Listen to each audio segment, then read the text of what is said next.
Welcome back to Man Down Sports. As you can see from the thumbnail, we're going to start this episode off with Julius Pepper and his Hall of Fame speech and who he decided to acknowledge in that Hall of Fame speech. But before we get started, this is a live stream. This is a full episode. This is a live call-in show. So the phone number will be ready for y'all to call in at the end of these segments.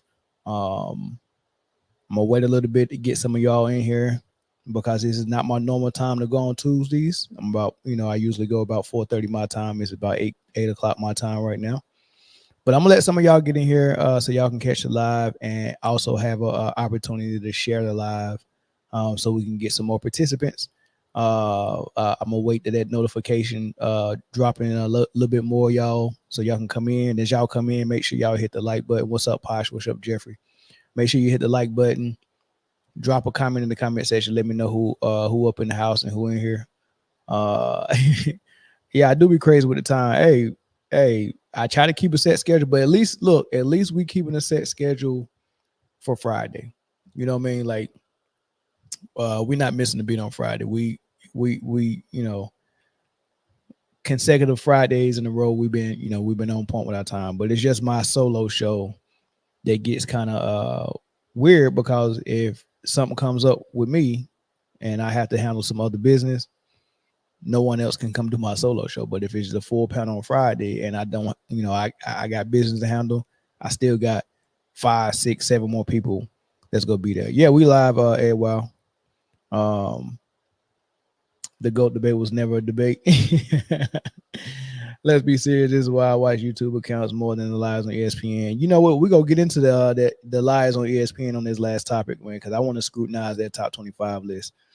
But while I'm waiting for y'all to get in here, let me shout out the members, because the members, y'all been holding it down for me. Y'all committing to the channel, and y'all became members, and y'all, y'all pretty much contributing financially to the channel, and that helps me to keep coming, even if I'm late, right? So it helps me to keep coming, and doing these lives and stuff like that. So I appreciate y'all. I want to give y'all a shout out, man. Ed Wild from the Philippines, Mikey Brad, Scott Merriweather. He's a new member. He just joined last week. Unspoken Voices. She's been here for a long time. Farrell Scott, 4 months long. Taco Master, 2 months. 6'4" Slim joined this month. Keith Brazell, Savon Arnold, Ryan Walters, Chris Anderson, Beast Mode Bones, Jay Barrett, Max Latortu, Evine Brown, Doug M, The Real Mr. Cropper, WW, Shay J, R Bean, Jeffrey Gallo, Liquid Swords, Shy Rider, West Sider 23, A. Harkins, Micah Tafoya, Wizman Ballin, and Malachi Israel, man. I appreciate y'all, man. Y'all hold it down for me. All right. So we got some people in here. I see Ed. Wow, I see some wrenches. I see Shay J. What's up, Shay? Got some wrenches in here. Got some moderators in here. I think we're ready to go, man. Y'all keep an eye on the chat. Keep them. Yeah, I did say keep. I caught myself when I said that. I heard that when I said that. But I want to get started, man. This is not a deep segment. But the Julius Peppers Hall of Fame speech, first of all, he from North Carolina. I'm from North Carolina, right? So that's already there. That that's that. Then he chose to go to Chapel Hill and play basketball and football. So he stayed, home, so to speak, even though he's not from Chapel Hill, but he's a Carolina boy, so he stayed home. And then he got drafted by Carolina, and he played a lot of years for Carolina. He left and went to Green Bay, and then came back to Carolina. Green Bay, then the Bears, or the Bears, then Green Bay was one of them. And then he came back to Carolina and finished his career. So he's a true Carolina boy. All right. So I get that he would be on his Hall of Fame speech, and I get that he would shout out the GOAT because he's Carolina. And then he went to Chapel Hill. Right. So, but still, the fact that he's on there getting inducted into the Football Hall of Fame, and he just happened to look and see Michael Jordan in the audience. I don't know how much of a relationship they have. They're both alumni of the Tar Heels. So I'm pretty sure they spoke. I don't know if he's on a level being mentored by Michael, if they got any type of business together, I don't know, but he didn't seem like they were strangers. So I get it. I'm gonna mention it, but I do know that, it's some closeness there, and there's a alliance there with them. So who else he gonna say is the GOAT? So I'm taking it with a grain of salt, but I do want to play what he said. And my thanks go to my head coach, Carl Torbush, who we lost last year, and my basketball coach, Billy Guthridge. They were great coaches and great men. And this ain't in my speech, but I'm going to say it anyway. While I'm talking about Chapel Hill and North Carolina, and I know this is the Pro Football Hall of Fame, I ain't going to sit up here and act like my idol and one of the reasons that I went to Chapel Hill is not in the building.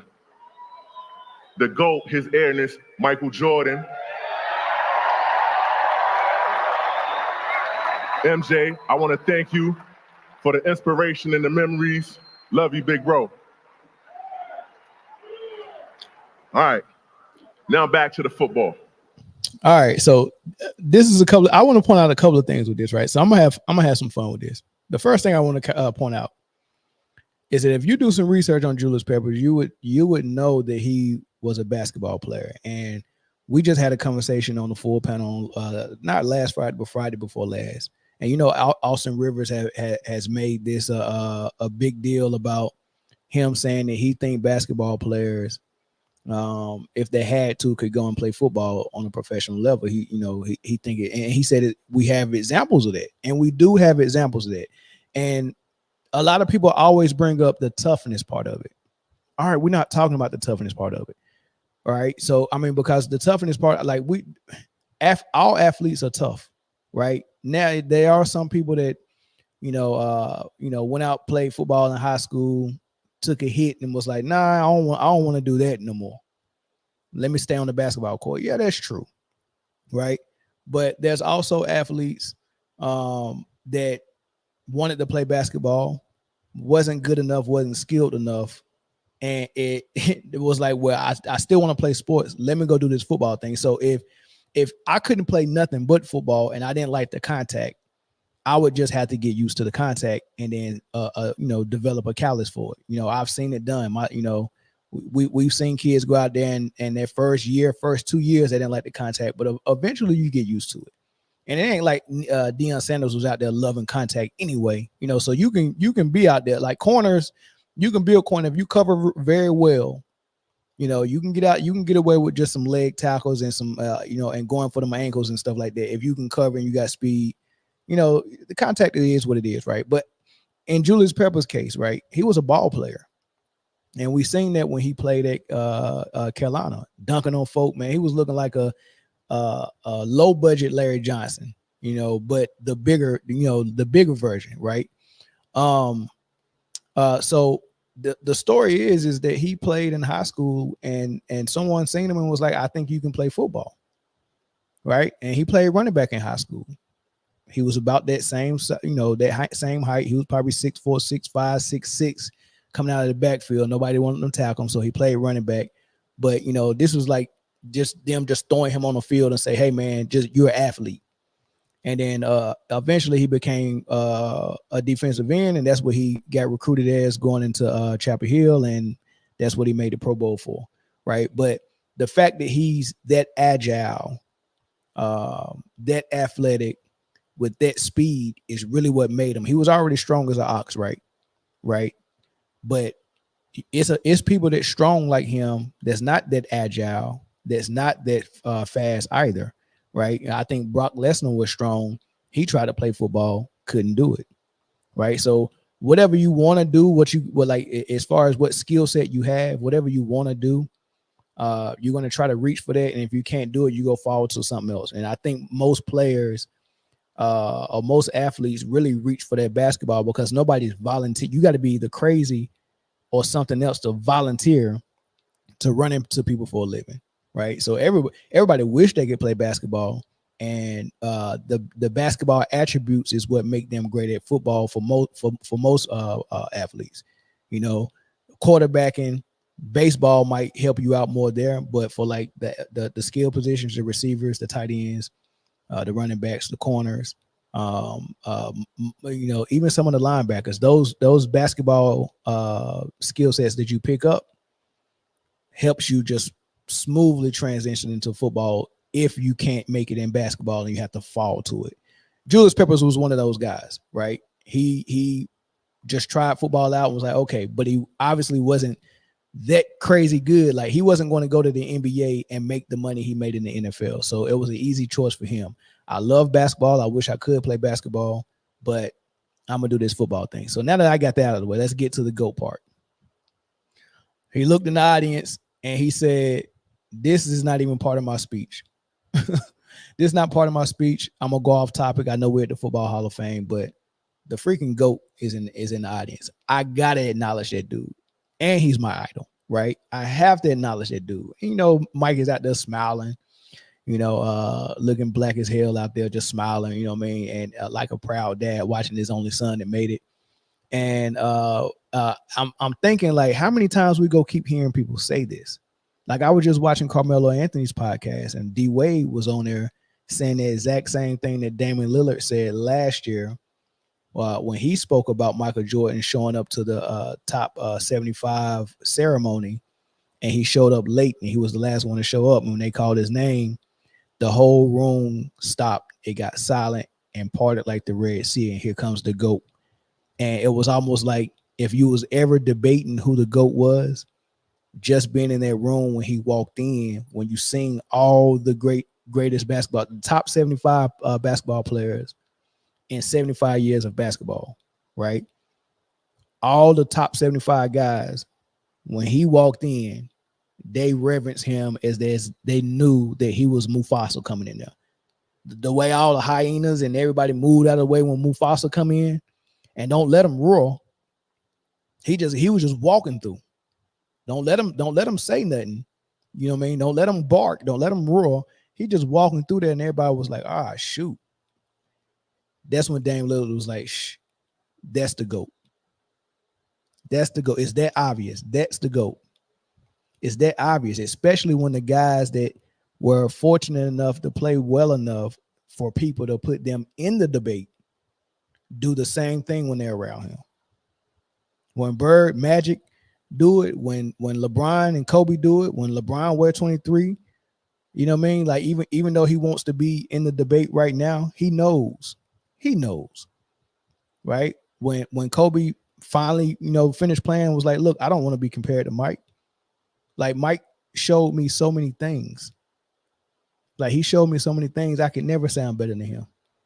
Because everything I was able to achieve, I had to call Mike a lot of times and had conversations with him, and he would give me pointers and he would show me things. You know what I mean? So it's gonna be hard to then turn around and say I'm better than you, right? And it's just that type of thing. So I like the fact that Julius Peppers took time out of his speech and was like, man, let me acknowledge the GOAT, man, because I mean, come on, man, it's Mike, right? So that, I mean, you got to do that, man. But I don't think it's really a debate. Like, I seen someone in the comment section, and I try to get to some of these comments. I seen someone in the comment section say, right here, D-Bon Air said, no matter what side you're on, it's definitely a debate. It's not. Yeah, I mean, it's really not. Like, what is the debate? Like, seriously, what is the debate? I have no clue what the debate is. Because it's not that someone is a better basketball player than Mike. It's not that. All right. So, I mean, if you wanna argue resumes, there may be a debate for number 2, but it's really no debate for number 1 if you're arguing resumes. Mike got the title as the best player we ever seen, the most complete player we ever seen, and then he has the title for the best resume, in my opinion. Like, now there's people who scored more points than him, and there's people who got more rings than him. But when you put everything together on that resume, I don't think there's a resume that can stack up to his except Kareem's. And that's why I have Kareem number 2, because his resume is so amazing.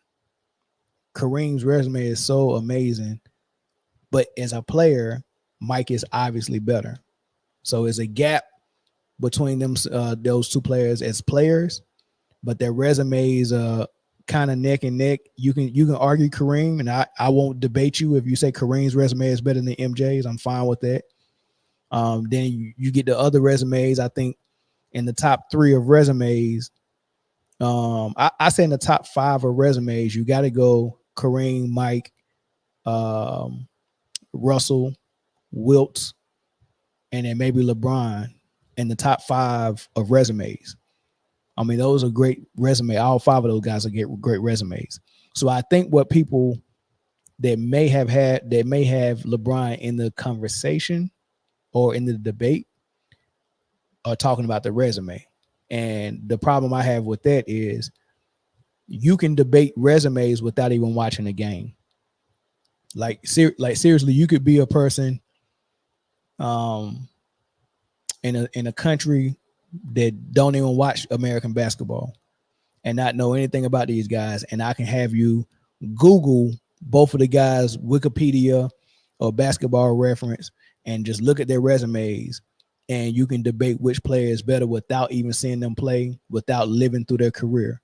That's what people are doing that's arguing for LeBron. Let me just look at the resume and argue the resume. Forget the basketball player. What was you able to do on paper?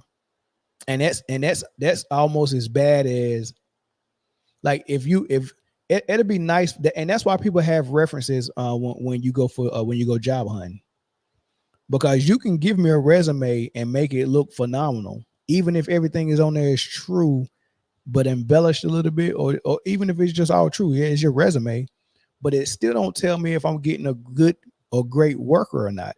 I got to see you in action, and since I can't go to your job and watch you work, you know what I mean? Because you might not be on that job no more. The best thing I can do is call your boss or your supervisor and ask them, how is he or she as a worker? Right? I call the references. How is he? I'm trying to find out how he is, because the resume is not all that I can go off of. The resume may tell me you got this degree, you got this many years working in this job, and you got this certificate, and you know you volunteer here. But I mean, yeah, you did all that stuff, and you know, we know some of that stuff can be phony and false. Like all my volunteer hours, I might know the person that worked there is true because I got a certificate saying I did those volunteer hours, but I really didn't do it. I just know somebody that worked there that hooked me up. The degree, come on, man. These days, I can get online right now, sign up, and I'm not good at school. I can have my I can have my I can have my sister or significant other if you have one. You can have your best friend do the classes for you. I mean, I was in the Navy. We know people that did that. We know people that got in school, online school, and while we out deployed on the ship, that old lady was at home knocking those classes out, signing in, logging in, doing their work. They come back, they got a degree. And then we put that on our evaluation and be like, yeah, got this bachelor's degree. I did this on top of doing all this work. You know what I mean? You got to promote me. Right? So resumes are doctored up. If I want a lot of stats on my resume, guess what? I'm just going to make sure that we run an offense that's going to get me a lot of stats, aka Luka Doncic, aka LeBron James, aka Westbrook, aka James Harden. You know, if I do these things, I'm going to get the stats. That's going to do my resume. If I wanted to play for 21 years, I allow LeBron James and just keep scoring, I'm going to get a lot of points, and I'm going to get Kareem's scoring record. Right? That goes on my resume. But if you're playing and you're not playing to win or playing for championships, then you might as well go home. What's the point? Right? So it starts to cheapen the resume when you're doing it just for it to look good on your resume. Let me keep playing as long as possible so I can get Kareem's scoring record, but I know I'm out here just wasting time because I ain't even playing to win. I ain't even playing to get in the championship, right? So resumes ain't what it stacked up to be. Let me get to some of these comments.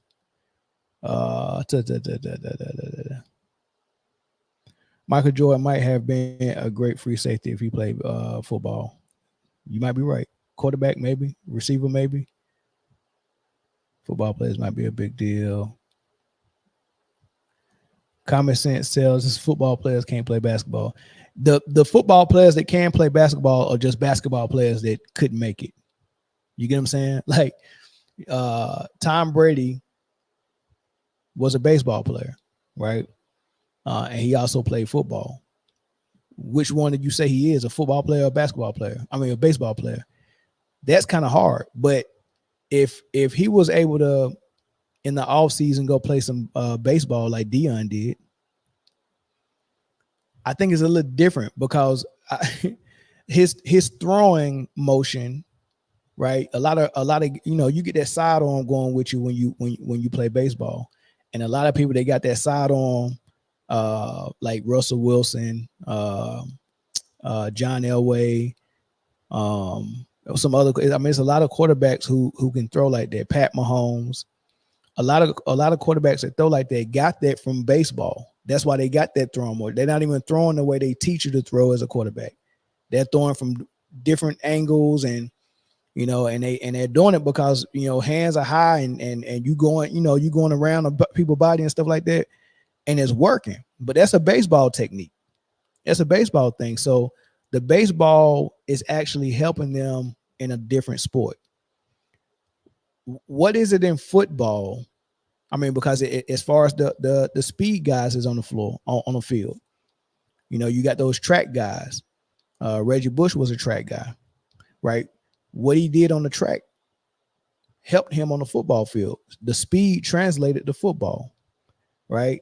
On baseball, the throwing translate to football. And basketball, the good quick feet and the speed and the agility and the endurance helps you with football. The leaping ability, that's all basketball stuff. It helps you with football. What football is a dump truck of athletes. You were fast, but you wasn't fast enough to go race Usain Bolt in the Olympics. Where else can you use that speed? Oh, football. Tyreek Hill, Reggie Bush, right? You can jump high, you can run fast, you're athletic, but you're just not coordinated enough to play basketball. You can't shoot. Where else can you use that speed, agility, and athleticism? Oh, football. Go to football. Baseball, you got a nice arm and all this stuff, and but you can't hit. What can you go and use that arm at? Oh, football. Football is the failed. Everyone who tried other sports and failed at it, they couldn't go to a high level with it and be the best. Come to football and just end up being the best. I mean, it is what it is, right? They just end up being the best. And I don't think there's anything that you do in football that you can be like, oh man, you can go do that in the basketball court. You know what, Jonathan Ogman, you being 6'7" and 340 pounds, do you real well on the basketball court. You should try that. Tim Tebow, you didn't make it as a football player because you can't throw, but you know what? You can go play basketball, or you can go run track. It doesn't work like that. It don't go the other way. You can't fail at football and be like, dang, I'm not good enough to make it at football, but let me go try basketball. No, that's not how it happens. But it happens the other way around. You fail at baseball, you fail at basketball, you fail at track, and then you come to your daggone Pro Bowl Hall of Famer in football. Tell me I'm lying. Somebody tell me I'm lying.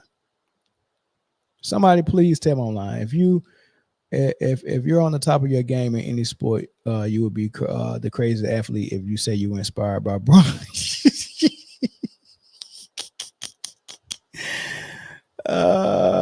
Every single basketball player can make an NFL roster, man. It might not be every single one of them, but they probably could. The only thing that the football players can argue is that it's too late for you to get tough. Like, you've been a basketball player for too long to all of a sudden come out on the pro level and be tough enough to want to take these hits.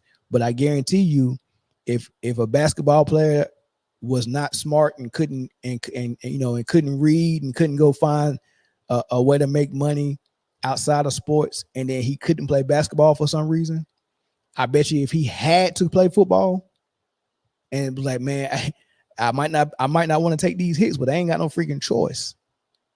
I guarantee you they can go and survive a football team, make a football team and survive it. And that's word. All right, so yeah, I probably ain't gonna get all these comments. We've never seen a high school kid enter the NBA and accomplish as much as LeBron and counting. Respect to the GOAT of the game and longevity. You're right. We've never seen other than Kobe. You got Kobe, you got Garnett, but you're right. We've never seen a high school kid come in and accomplish, a whole lot. So LeBron did accomplish a lot, and he does have longevity. However, you can make that statement, and then the statement that you just made of longevity and accomplishing things out of high school, and the statement of being the GOAT, there's no connection. Those are two separate statements that don't connect to each other. Doing something out of high school and having longevity don't make you the GOAT. It don't make you the best player we ever seen. It don't make you the greatest of all time. It just is what it is, right? So yeah, you can make it's a true statement on this end, and it's a statement on this end that you have no connection to. You can't build the bridge to connect those two statements. I remember Nike ran an ad with Bo Jackson dunking a basketball. Yeah, he dunked the basketball. That don't mean he can go play in the NBA. That's just like me saying, I remember we seen an ad of Michael Jordan throwing a football. What does that statement mean? Charlie Ward, great quarterback in college. He would have been an NFL great, but he got more money in the NBA. I don't know if so if you take Charlie Ward in college at Florida State in basketball, and he played on the team with Bobby Sura and Sam Cassell, guess who was better than Charlie Ward? Sam Cassell was, right? So but when you go on the football field on that Florida State team, him at quarterback, I don't think there was anybody on that team better than him. So he was closer to being an apex predator in the sport of football, but in the sport of basketball, he had a guy on his own team playing the same position that was better, right? So, and Sam Cassell is not even, he's really good, but I don't think he's gonna make a Hall of Fame, right? And Charlie Ward ain't making the Hall of Fame either, right? But I think if they were not afraid to take a short black quarterback in the 90s like they were, and they let him come in and play quarterback,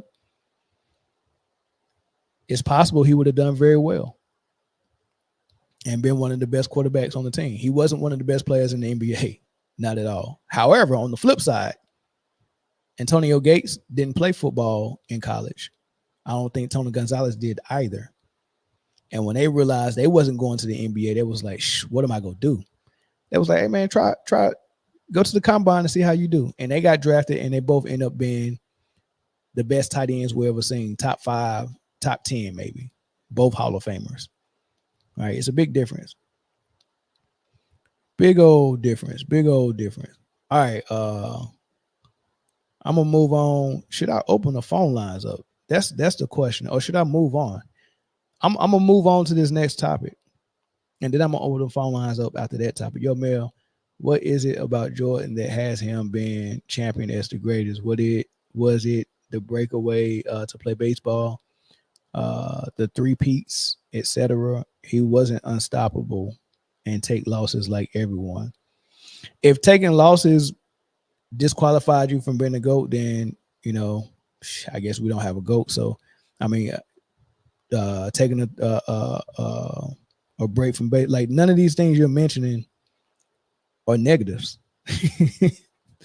Right. So what for me, the way I look at it, why Michael Jordan is the best is and let me see if I can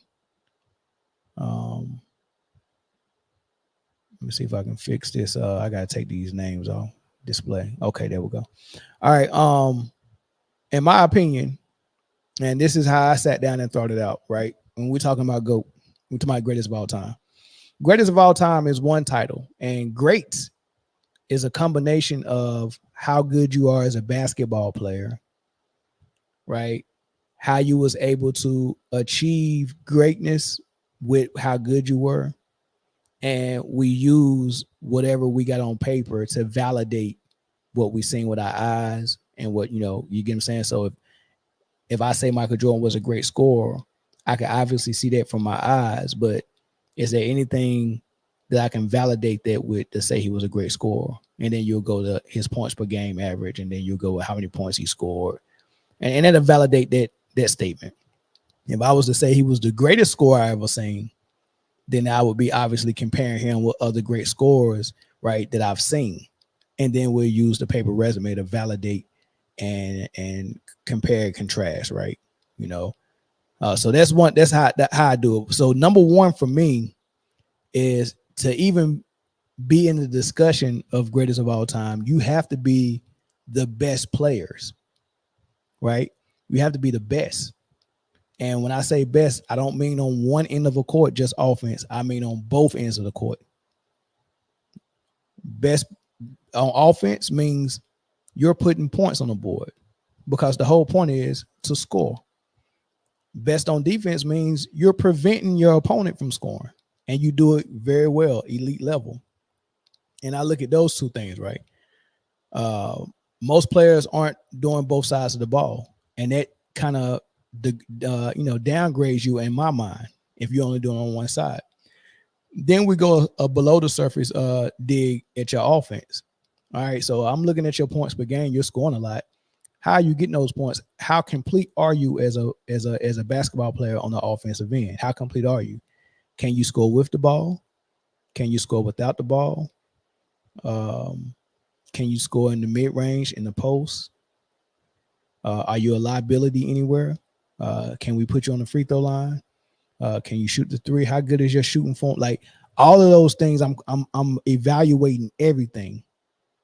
And then you do the same thing on defense. And when you evaluate all the players, the top three players I've ever sat down and scouted and evaluated on both ends of the floor is Michael Jordan, Kobe Bryant, Hakeem Olajuwon. There's nobody that I've evaluated on both ends of the floor as a complete player better than those three guys, right? Now you start to bring in the achievements and the paper resume and all of those things. And when you bring those in, well, you start to see that Hakeem didn't accomplish as much as some of these other guys. So Hakeem kind of goes down. He was top three as a player, but his resume kind of brings him down. Same thing with Kobe. His resume bring him down a little bit, right? So when I end up doing my top five, it ended up being Mike, then Kareem, then Kobe, and then 4 and 5 is one of those things. Is like, it's kind of hard to say. It's a debate starting at number 4, right? And that debate got Wilt, Russell, Bird, Magic, LeBron, Duncan, maybe Hakeem and Shaq. I mean, it's so many different people. It's a real debate starting at 4. There's no debate at 1, 2, and 3. No debate at 1, 2, and 3. Right. So that's how MJ got to the top for me. But everybody else might do it different. Undeciphered rings is one thing. Being the reason your team wins is different. Of course. Yeah. I mean, if you go, count rings, man, I would love for you to be the catalyst of those rings. You be the leader of those rings for sure. Right. That's a star. That's a co-star. Right. On rare occasions, teams get lucky enough to have 2 stars or 2 superstars. Right. I think LeBron Wade was that. I think Duncan David Robinson was that. I think Shaq Kobe was that. You can say Mike and Pippen if you think Pippen was a superstar.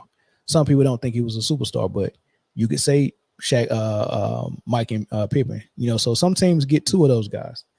But it was obvious that Mike was. I mean, it's kind of hard to count Pippen as a superstar when Mike was giving you 35 in the playoffs and Pippen was giving you 17. Right. Then you look at other superstars and you look at Shaq and Kobe, and they both was giving you 25, 25 plus a lot of times. Right. Wade and LeBron both giving you 25 plus. I mean, even in the case of the Dallas series, Wade was giving you close to 30 and LeBron was giving you 17. Right. So Steph and KD, you know, so, you know, trying to, I mean, I think the reason why Young Disciple said that is to bring Kobe down a peg by saying that Shaq was the catalyst for those for that three-peat. But then you can say the same thing for the Miami Heat, right? You know, you can say they were waiting. I mean, Kobe had Shaq, but LeBron not only had Wade, he had Bosh as well. And then one of those years he had Ray Allen. Crazy way to look at it. All right, let's move on. I think I'm better to get all those comments. So let's move, and we'll talk about Mario Elie, because Mario Elie, first of all, Mario Elie,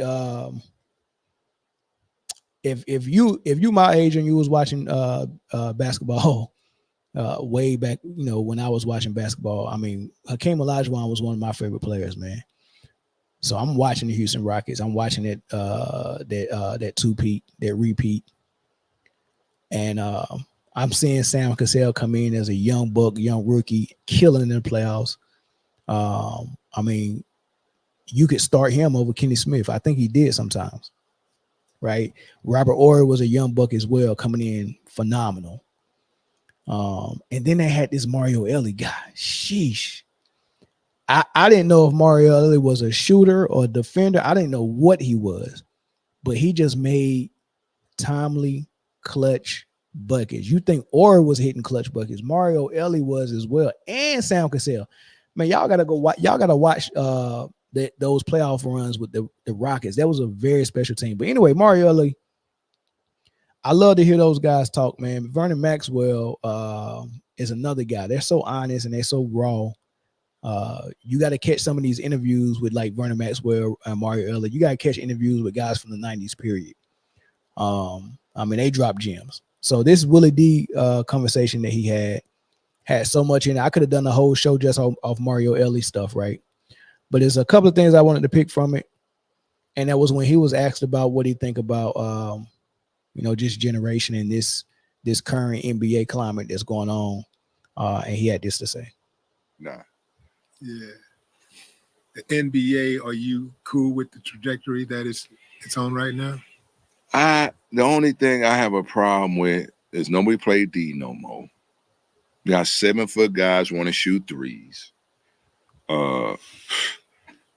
Everybody switch all the time. Nobody fight over a pick. Everybody whine at the officials every play, like you get fouled every play. I just wish guys would just play. Love Steph Curry because he just hoop. Devin Booker, he just hoop. LeBron James, he just hoop. These dudes don't talk. They let their game do the talking. You know what I'm saying? Back in our day, nobody really talking that much.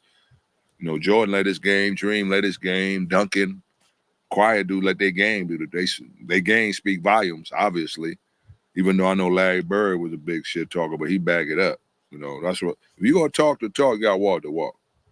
You know what I'm saying? Did you ever play against Bird? Yes. Remember when I was Golden State, my first year in the league, we playing up in Boston, Will. Had a good game. They bust our butt. But I remember going down the lane and laying Robert Parrish. And Ryan Bird cussed him out. He said, you let that MF rookie lay you up again, MF. Yeah, Larry Bird, boy, wasn't no joke, yo. He all these boys. Yo, don't let him come down the middle again. Where does Larry? So he said he got a problem. And it's not the first time I've heard one of the older guys have an issue with the fact that it's just common practice in the NBA if you get screened, you just got to give up. Like if it's a 1-5 pick and roll, and I know my 5-man is Rudy Gobert cannot guard this dude that's running this pick and roll, but I'm still gonna switch because we just lazy in the NBA now. Let's just switch everything and let this dude just, may I have this dance with a 7'1" guy who got bad feet for the game winner, right? This is a normal practice in the NBA. I mean, we've seen it twice, Golden State and Cleveland. KD come down. Hey man, I wanna take this. LeBron's on me. Well, Steph, come give me a screen. And the small guy in Steph would just come on there and screen 6'9", 260-pound LeBron, and LeBron would just switch. And then let 7'1" Kevin Durant hit the game winner on a 6'4" J.R. Smith. Like, what are we doing? So he mentioned that. I'm glad he mentioned that, and I'm glad that people keep mentioning it, right?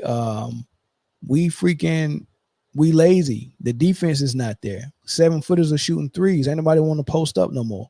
Like the rims are 10 feet tall, and you got a 7-footer. I'm closer to the rim than anybody that's not 7 foot. So if you give me the ball down low and I'm good enough to score down here, especially if I have a mismatch, and most 7-footers who's coordinated and can score offensively got a mismatch. Look at Jokic and Embiid. If they're not playing Gobert, that's probably the only center in the league that can even do anything with Jokic and Embiid. And I don't think he can do anything with Jokic because he's so slight of frame, and Jokic use his body weight too well, right? He's too wide for and he goes straight in Gobert's chest. So unless you bring Dwight and DeMarcus Cousins back, like what 7-foot center is going to stop Jokic and Embiid? So they got a mismatch every time they step on the floor, right? But everybody else, if you screen and I'm a point guard and you're a 7-footer and they switch the screen and I get your man guard me as a point guard, but you get a mouse in the house, the way they're teaching the NBA now is that 7-footer needs to move to the 3-point line to open up the paint so that small point guard can dance on the 7-footer. And most of the times, the 7-footer is going to back off of them a little bit, give them some space, and they're going to shoot a step back three.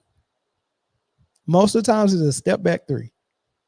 They don't even get to the hole, right? So that's the frustrating thing that he mentioned. Here's the other thing that he mentioned. He was just in Jordan. He was a guy and wouldn't back down. Well, our team, none of us backed down from them. Nobody was scared of him, We love competing against them, That's why you're in the NBA for it. All these guys want to join each other well and play with each other. No, I want to beat you. I want to beat you. LeBron, you say you the GOAT. Why you joining Bosh and, you know what I'm saying?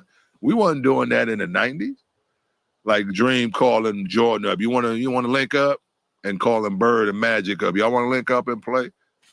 You hear those old school dudes talk. They don't want to. I want to beat you.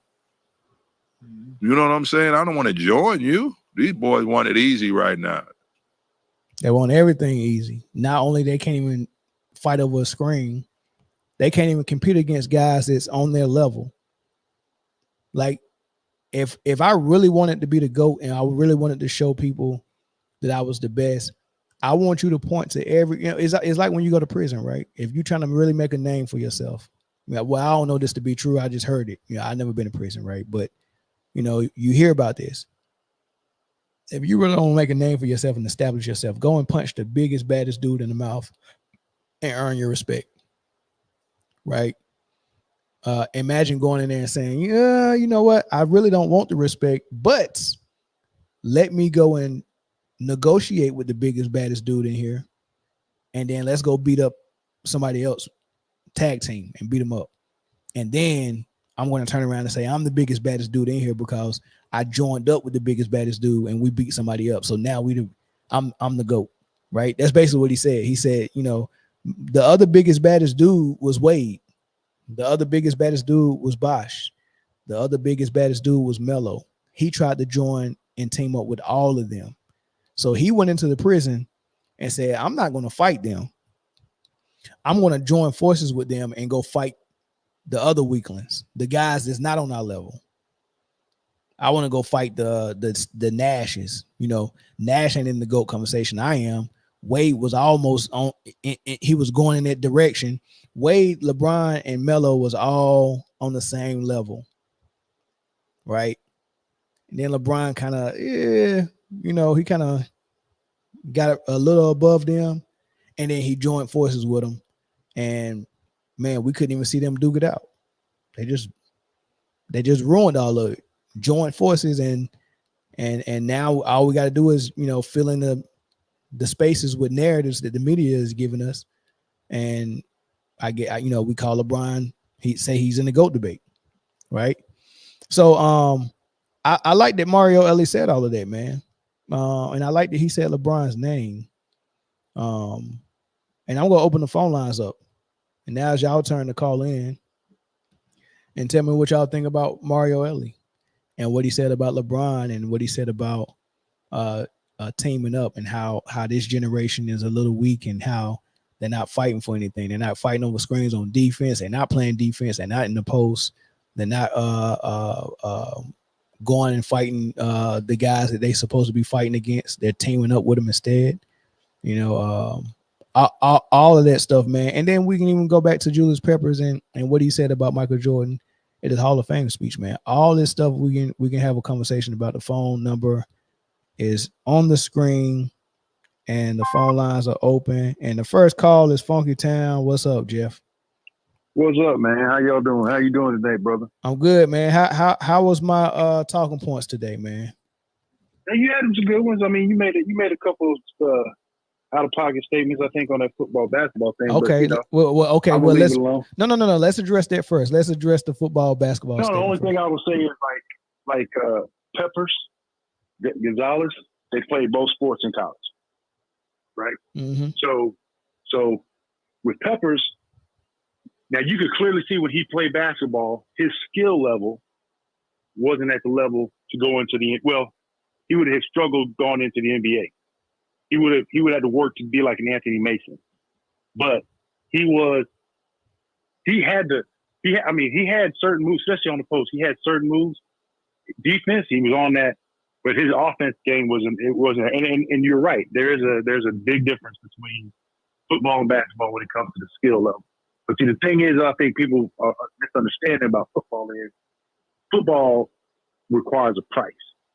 Your body is going to take a beating in football. Of course. You're taking a beating. Back then, especially back then, you're taking a beating in practice. Yeah, but that's why everybody play basketball if they can. No. That's exactly what I'm emphasizing. If you got to also think about guaranteed contract versus the insecurity of football, of going into football. So you get hurt in football, they'll cut you. Whereas in basketball, you got, for the longest time, that they've had more security, they've had more pay, everything like that. That's why Charlie Ward did what he did and stuff like that.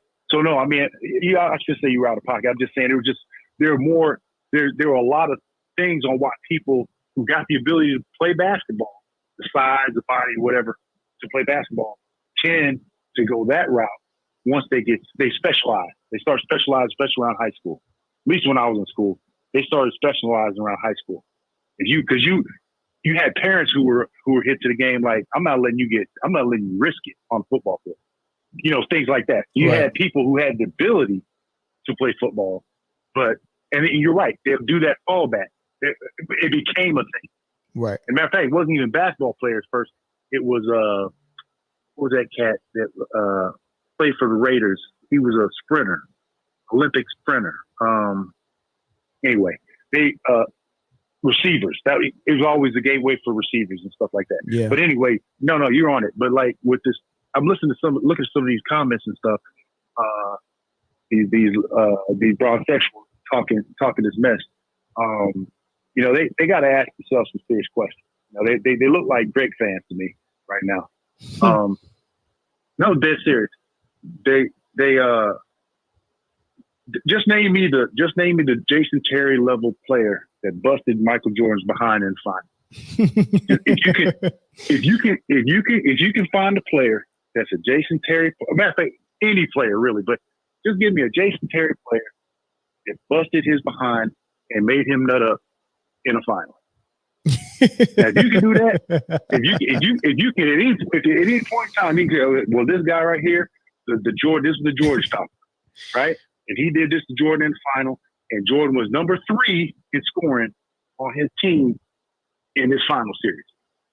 And now, if you can do that, then we can maybe start having a conversation about something that's really not a debate, because there really is no debate. There was no player before Jordan that was Jordan. Like, there was no player that played it as hard as he played on both ends, right? There was and the aggressiveness and the will to win. That even, I mean, Kobe is the closest thing that came after. And like you said, Kobe said, I got that from him. I called him. Yeah. He gave me this advice. He showed me this. And again, Kobe had a killer instinct, without a doubt. That's not phony. But this stuff's like, I mean, why we really still having this debate? And what Mario said, that was absolutely true. Like, thank God, because the thing, I think that, like, those old heads feel disrespected.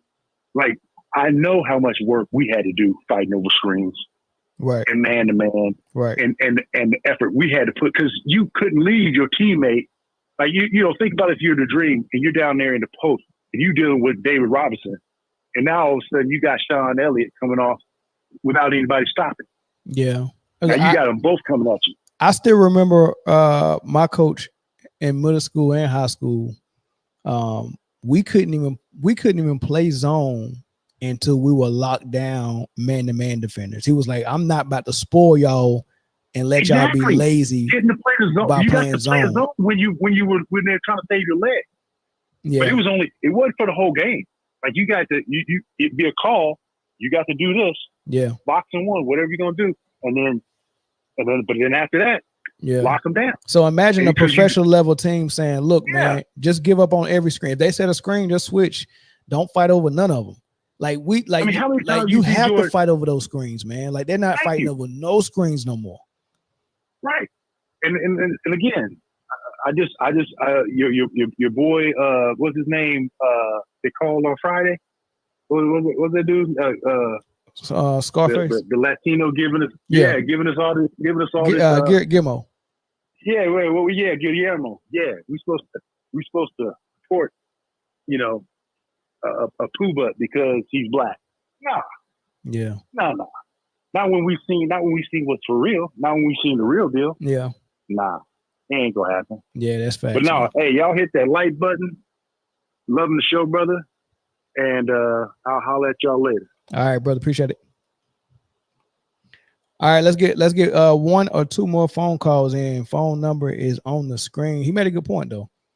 And yeah, I mean, like, I just don't know how the default decision on defense on a pro level is to switch.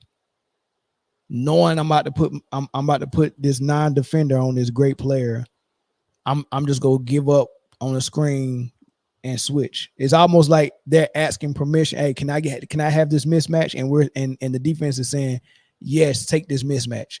Like, they're asking permission because the screens don't even be real screens, and they're not even sending real screeners over here to screen them. They're sending guards over here. They're sending Steph over here to screen big players. Big.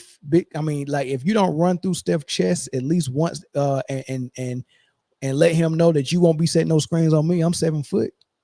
Ain't no way. Caller from Missouri. What's up? What's good, man? What's up? Shit, I've been watching your show for a minute, man. I've been wanting to call. Shit, well, been at work, but I catch you every time. You be spitting facts, man. Yeah. Especially about Kobe. I'm a huge Kobe fan, and he ain't letting nobody take that main player off no screen. No. Nobody. He's going through everything. He'll run through that screen before he do it. Facts. I mean, he did it in the Olympic game when they played I know, Spain. That's what I'm saying.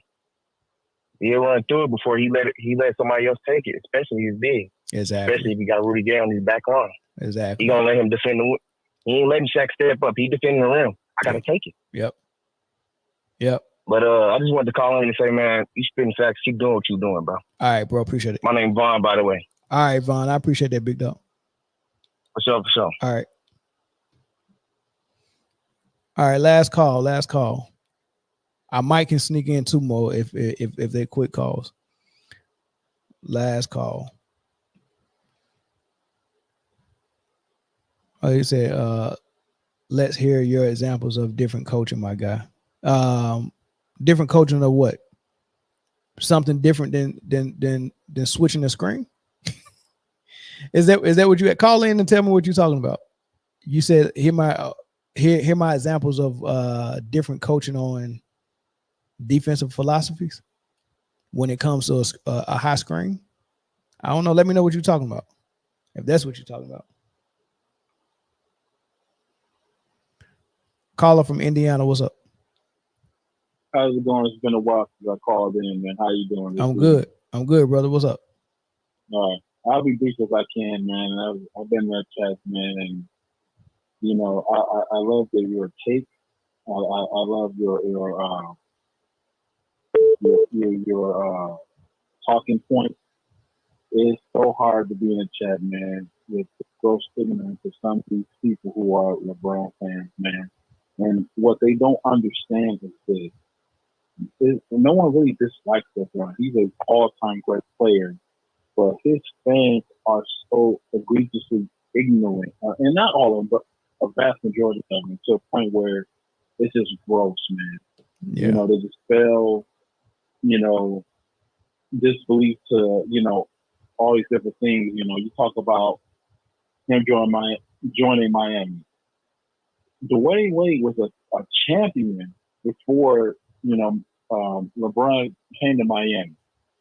You know, you talk about all the greats that talk about the fight and how hard it was for them to overcome, you know, certain, you know, obstacles that was in their way, whether it was Jordan with the Pistons or you can go on and on with this. You know, they had something that they had to accomplish. They had to work hard for. They had to work hard for it to be. And for him, because he couldn't do it, he had to get the super team, and he had to not acknowledge that to try to somehow support his greatness. And it's like greatness doesn't work that way. You know, accomplishing something doesn't work that way. You have to work for something. And when you work for something and build something, it builds your character. And that's the problem with LeBron. You know, he's an all great talent, but he does have a genuine character issue. If you look at it from a basketball standpoint, not his personal stuff, keeping it strictly basketball, that's the issue. Like it's like your statement with Mario Elie. You know, he talked about how hard these players have to work, whether it's the trash talking or whatever it is, to get to a point where they crossed that bridge, where they became great. They overcome whatever obstacle they have. And no matter how much you talk about all these quote unquote longevity stats when it comes to LeBron, he didn't do it organically. You can't overlook that if you're a basketball player. Yeah. I mean, or as far as organically, I will say I respect the Cleveland ring a little more than I respect the Miami rings. I mean, well, let me back up. I respect all of his rings except the bubble. I respect all of his I respect all of his rings, but when you compare it, like, because he wants to be compared with MJ.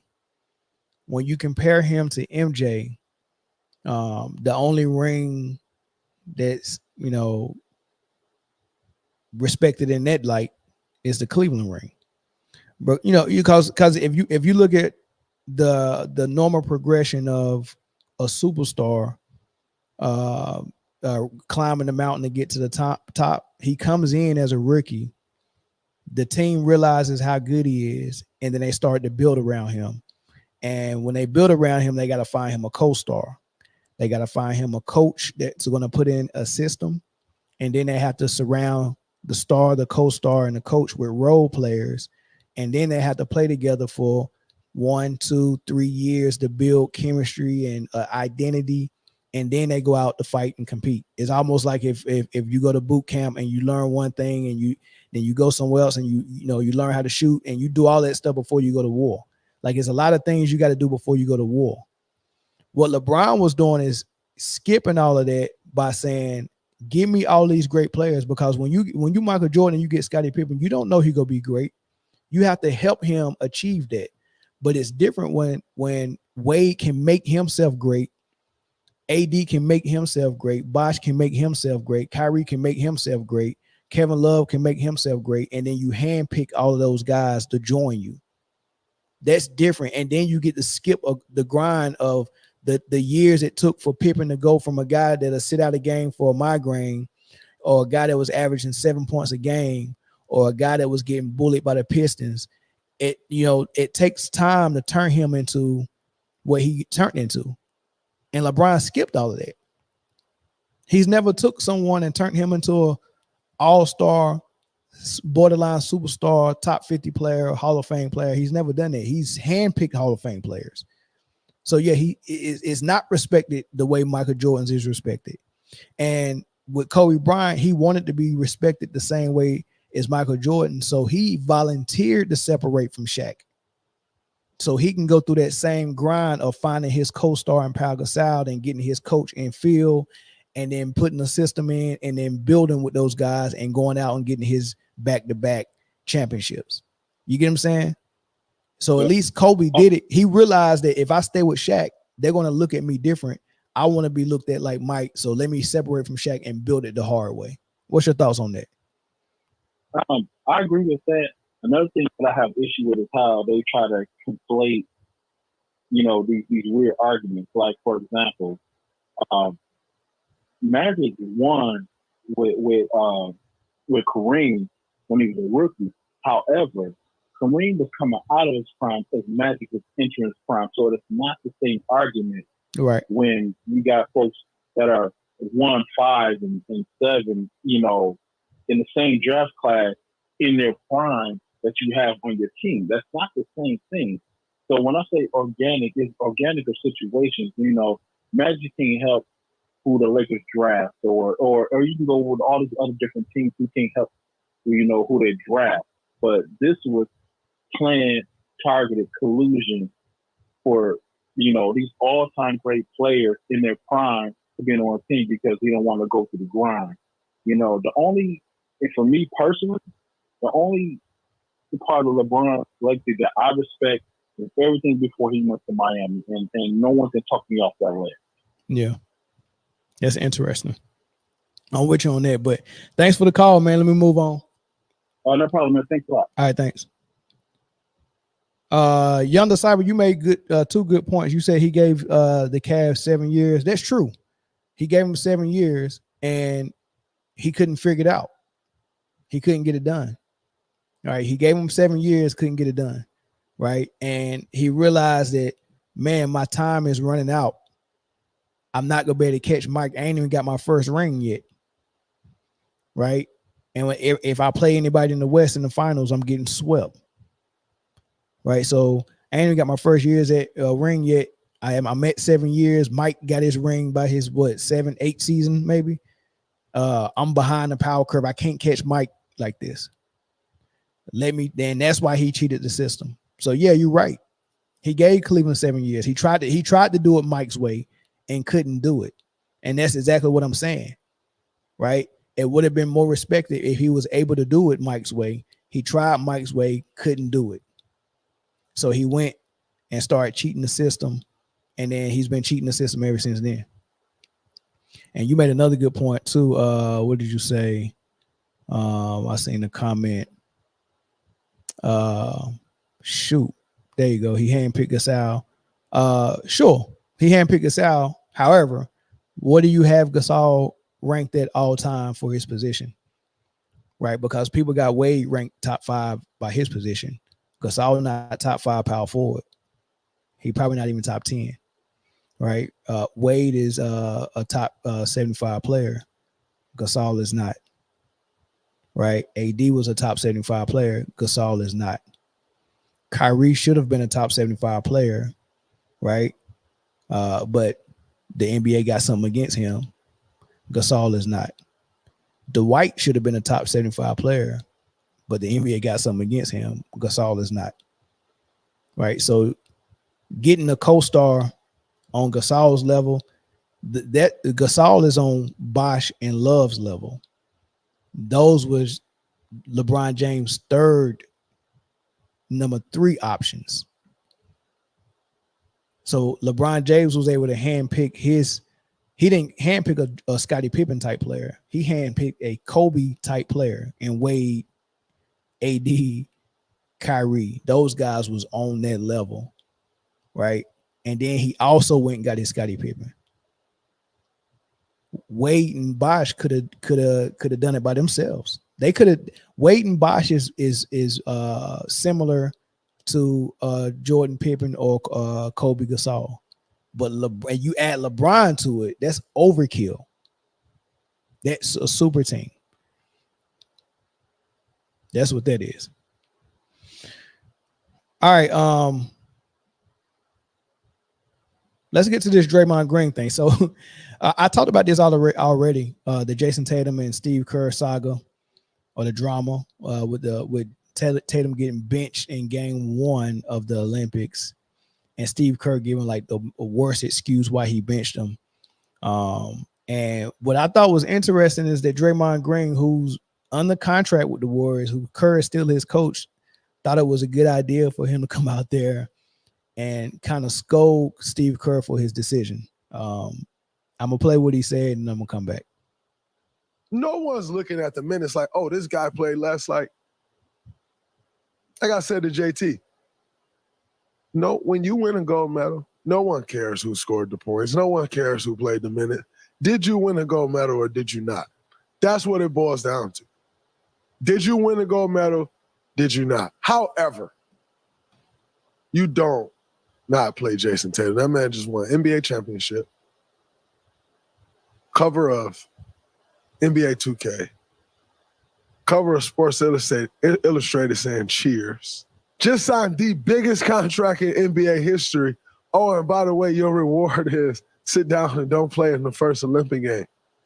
Now, if you watched the exhibition games, JT didn't play well in the exhibition game. I don't care.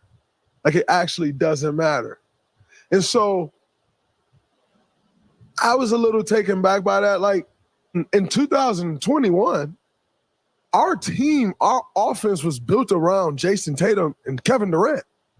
And it was almost kind of set up as though, like, KD was passing the torch to JT, and then JT come out and not play. I couldn't believe that. But in not playing him, it was wrong. We all know it was wrong. He should play. He didn't, but he should have played. So it was wrong, and we know that. What I don't like about it is, now to me, it feels like a cover in my tracks, like proving a point type thing to where like, oh, now Joel's out of the lineup. But it's part, we got to not play something. And quite frankly, I don't like it. Like, come up with a rotation and stick with it. These teams aren't good enough to where we're trying to match their lineup. We got to match our lineup.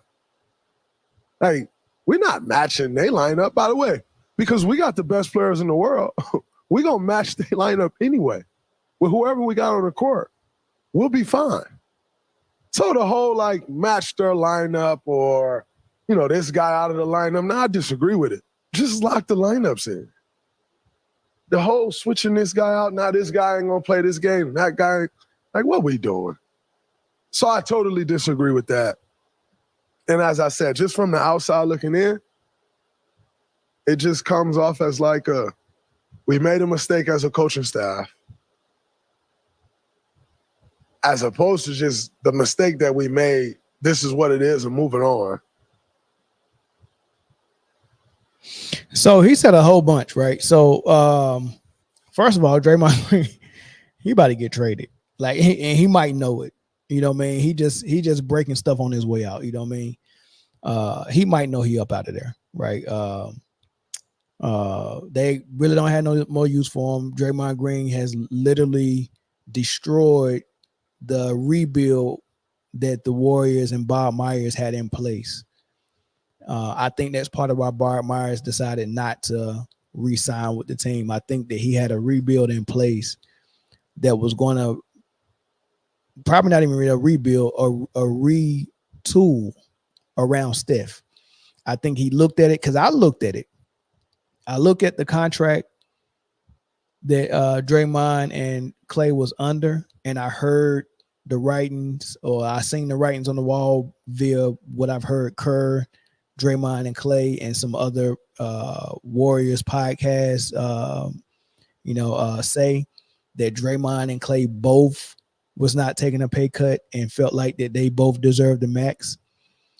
And I'm looking at the new CBA, and I was like, there's no way they can give Clay and Draymond the max. Number one, Clay, his body is failing him a little bit. He can't be a max player anymore. It'd be lovely to have him on the roster, but I need to be able to bench you if you're not playing well.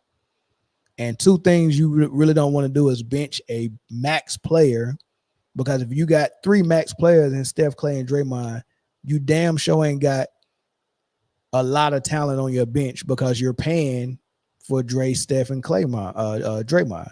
Dre, Steph, and Clay.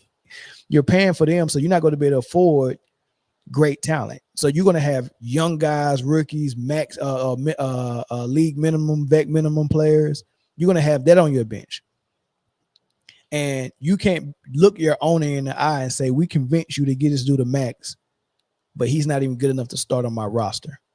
So you're going to have to start someone that's playing bad. And then on the flip side of that, he's helped build that program. He's helped build that franchise, turn it into a multi-billion-dollar company, helped give them 4 championships, loved by the city. And it's very hard to tell that person you can't get this type of contract or you can't get this money. And it's hard to tell them on top of that, you're not going to get on the court. You just can't do it. So it was too many. Steve Kerr and Bob Myers respected that core 3 too much. They even respected them enough to run Kevin Durant out of there and run Jordan Poole out of there and run Wiseman out of there. Right? All of those was rebuild players that they couldn't keep because of Draymond. I get to that. But my point about Clay is that you really can't keep him on the roster, because you're going to have to respect him as a guy who helped build the foundation of this franchise. You can't bench me based just on my name. Poole was outplaying him tremendously. It was obvious that you're supposed to keep Poole and trade Clay. It was obvious you were supposed to keep Wiseman and get rid of Draymond. It was obvious that you give the money to the younger Wiggins and the younger Gary Payton and the younger Otto Porter Jr. that helped them win that championship. And I mean, who else they got out there? The younger Kuminga was supposed to be getting minutes 2 years ago. He's behind. Like, this is the same thing that happened to Tracy McGrady with Toronto. He was getting overshadowed by his cousin Vince Carter, and they was treating him like street poontang. They wouldn't let him get in the game. He had to leave in free agency and go to Orlando and immediately establish himself as a top 5 player in the league. You mean to tell me Toronto had that playing a role that they got Kuminga playing right now with the Warriors? They had him daggone there playing power forward, because Vince was the 2, sometimes the 3. I mean, they didn't know what to do with T-Mac. Went to Orlando, and Doc Rivers was like, man, by the first practice, I realized I thought I was getting a Scottie Pippen-like player. I realized I was getting a Michael Jordan type. That was a quote from Doc Rivers. So the Draymond Green and Klay Thompson have ruined the rebuild. I'm not going to say so much Klay. I'm going to say Draymond mostly, because this was Bob Myers thinking. I think when Bob Myers finally got Kevin Durant, He gives them 2 rings in a row, and then at third year is a contract year for him. He don't know what he want to do, and Bob Myers wants to re-sign him. But that was also the year that Draymond Green said, "We don't need you." The reason why Draymond Green was so on edge is because it was his contract year as well, and his agent couldn't get any negotiation done with Golden State because Golden State is saying we waiting on KD. So that means if KD wants to stay here and we're giving him the max, we can't give Draymond the max. We got to give him what's left or let him walk. And we'll probably try to talk him into a sign and trade, right? So they wanted KD. Draymond Green felt that and knew that, and he's never gotten a huge contract yet. So he's on edge. That's why he was so chippy and so easy to snap on Kevin Durant during that game. We ain't seen it the whole first 2 years, but he did it that game. He was on edge that season, and his back was against the wall, and he lashed out, right? That's what he did, and that made Kevin Durant feel unwanted, especially when the aftermath of that was the coach, the front office, and the ownership and the star players act like nothing happened, and they was afraid to tell Draymond Green that he was messed up for what he did. What Golden State was supposed to do is be desperate to keep Kevin Durant so much that they were supposed to go to him and say, "Hey, Draymond Green is gone. Just tell us your price. We want to keep you." But they was trying to be greedy and say, we trying to keep both of y'all, when the real answer is as soon as he cussed them out and said, "We don't need you," Draymond had to go. So they valued the core 3 more than they valued the franchise or the player that could have been their franchise or a person that's a cornerstone in the NBA, a top 10, top 15 player of all time. Instead of valuing that guy, you valued Draymond, Clay, and Steph as a core. You let him walk, and you give Draymond a max contract.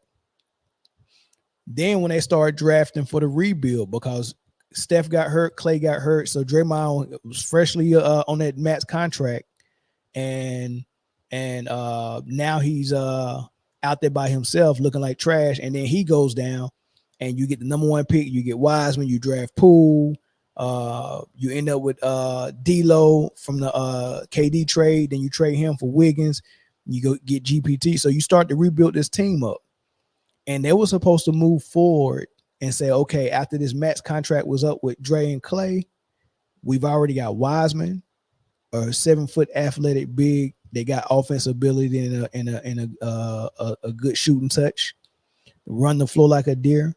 We got Jordan Poole, who established himself as a great scorer and a great shooter, who could have easily replaced Clay, that was getting older, who can't give you anything no more.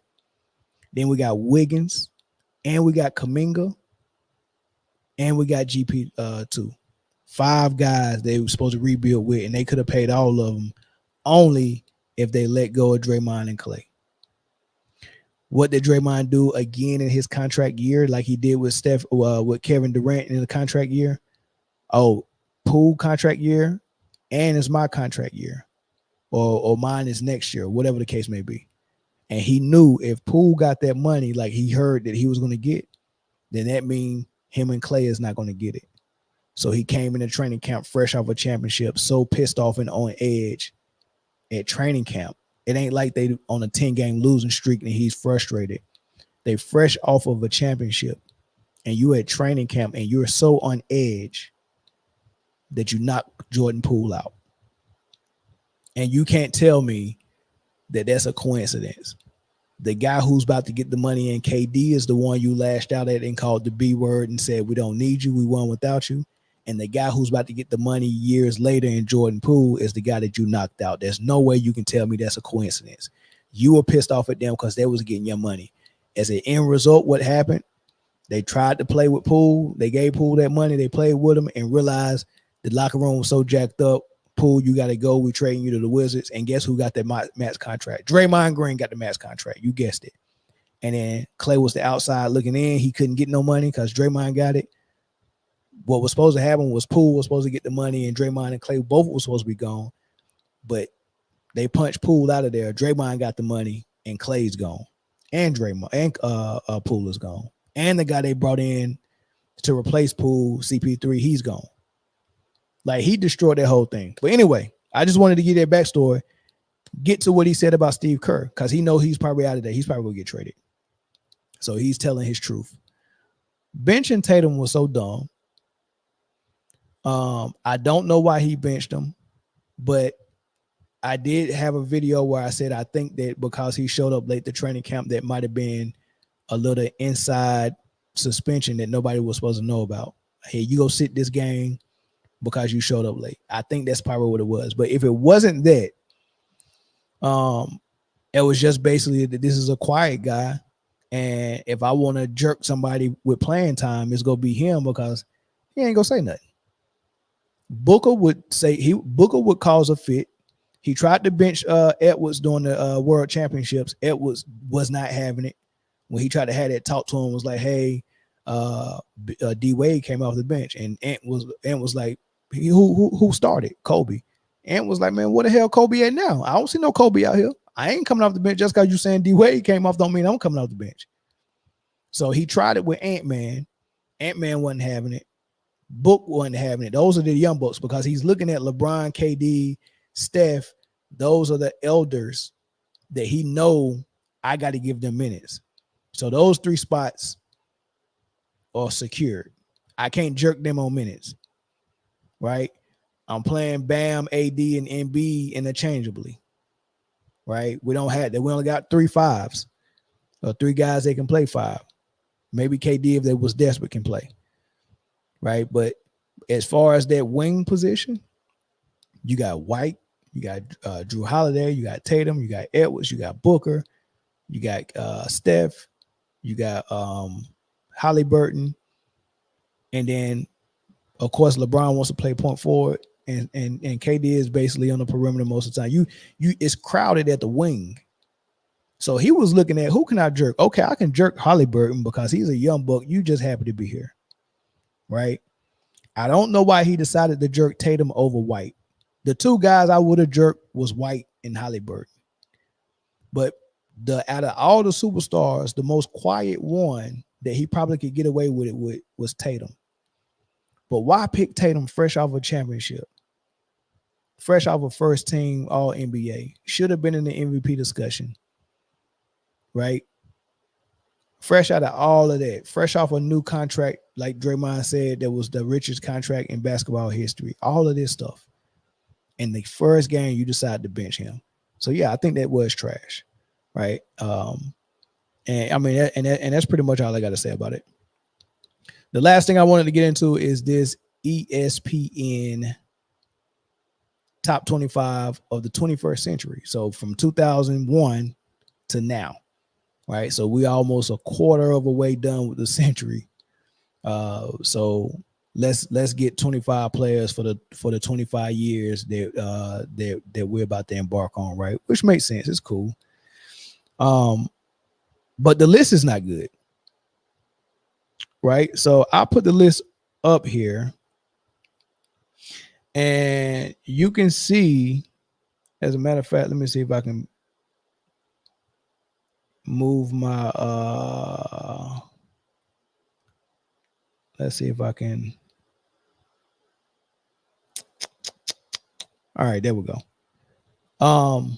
As you can see, ESPN got LeBron at number 1, Kobe at 2, Steph at 3, Duncan at 4, Shaq at 5, right? Before I get that top 5, let's go all the way to the bottom. Let's go to number 25. Why the hell is Luka Doncic number 25?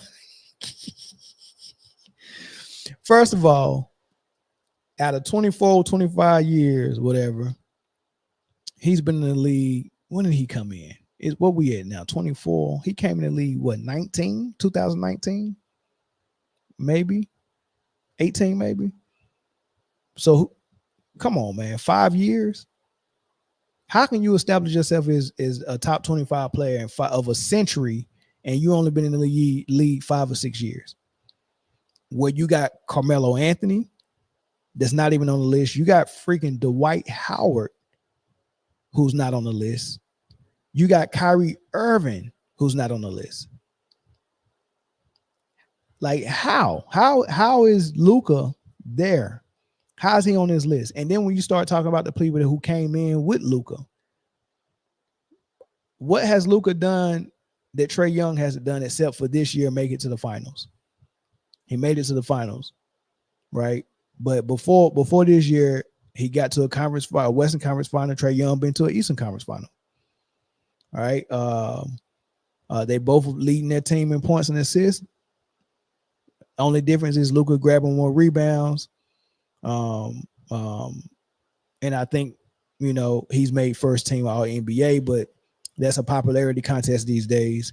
But I mean, because I wouldn't put him on there as bad as he is on defense. Like, first team all NBA, you can't be a one-dimensional player, in my opinion. You better be doing some phenomenal stuff, right? So they got 25. They got Luka at 25. That's a no-no for me, right? Then you start to go up. I think they got Iverson very low. How is Nikola Jokic ahead of Dirk? I have no clue. How Kevin Durant is behind Nikola Jokic, I have no clue. This whole list is a mess. So I had to redo it.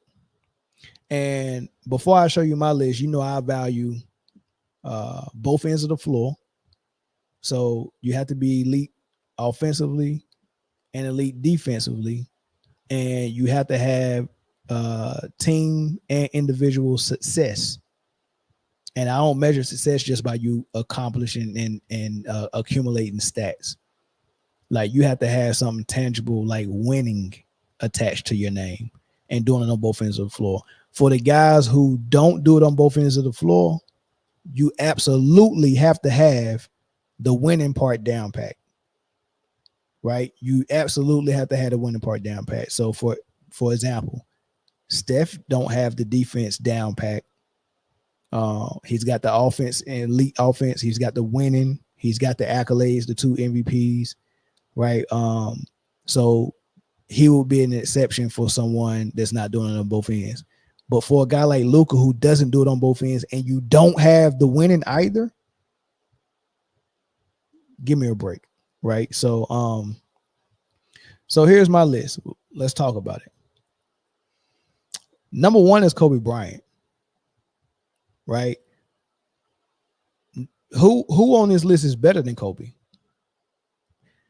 Who is more complete on both ends of the floor? Who's more complete with and without the ball? Right? I mean, we're talking about all, first team all defense and multiple years. We're talking about scoring champs, scoring titles. We're talking about doing it on both ends of the floor, 5 rings, MVPs. I don't know how Kobe's not number 1. Then you got Tim Duncan, a guy who won in so many different, I ain't gonna say eras, but he get a ring or 2 and then go 4 or 5 years and retool his team and then come back and get another one. Like, he's the real longevity king, right? Because he's getting the rings in 2, maybe 3 different decades. No, I wouldn't say 3, 2 different decades, right? Tim Duncan is the guy. And then I got LeBron James number 3, right? For all the obvious reasons. One of the great players. He jumped right off the screen. He too did it on both ends of the floor for at least half his career. He's got the winning. He's got the accolades. He's there. So those are my top 3. Tim Duncan, or Kobe, Tim Duncan, then LeBron. And then you got Shaq and KD. How you put Steph in front of KD, I don't know, but Steph is right behind KD for me.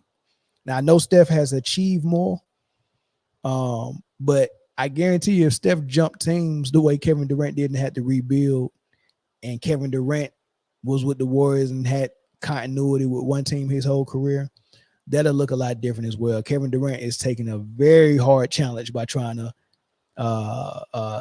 leave the Thunder to come to Golden State and then leave Golden State and try to build in New Jersey or Brooklyn. And then he's getting guys coming in that's failing him, like James Harden. His body failed him, and then he quit. And then Kyrie Irving, his body, his ankle, he injury got the best of him, and then he got suspended. And then Ben Simmons, his body failed him, and then he quit. Right, so that just sucks. And now he's toward the end of his prime, and then Phoenix, and he's trying to restart again.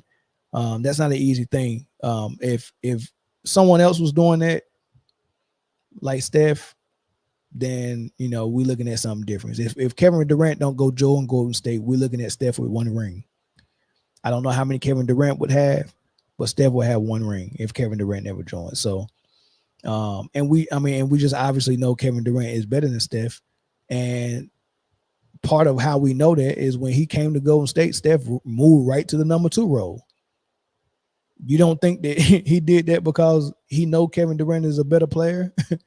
You know what I mean? So then I go Steph at 6, then I go Garnett at 7, then I go Iverson. I don't know how they had Iverson all the way at like number 18. Then I go Wade, then I go Dwight Howard, they didn't even have Dwight on the list, right? And even when I made this list, I forgot Carmelo Anthony.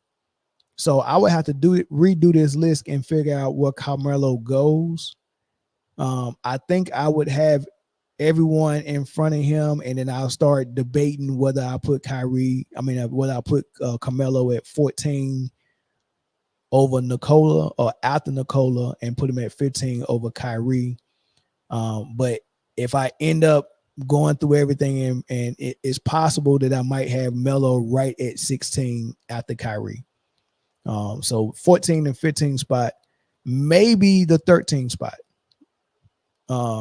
But that's something I have to sit down and look at, because I forgot I made this list before I remembered Melo wasn't on there. But I don't know why this is the second time they snub Kyrie and Dwight. I don't know why they feel the need to leave him off this list as well. They already left him off the top 75, but now they can't even get on this list, which is funny because they left Kyrie off the list so they can put Dame Lillard and Westbrook on it. And they don't even have Dame Lillard on this top 25 list. Go figure.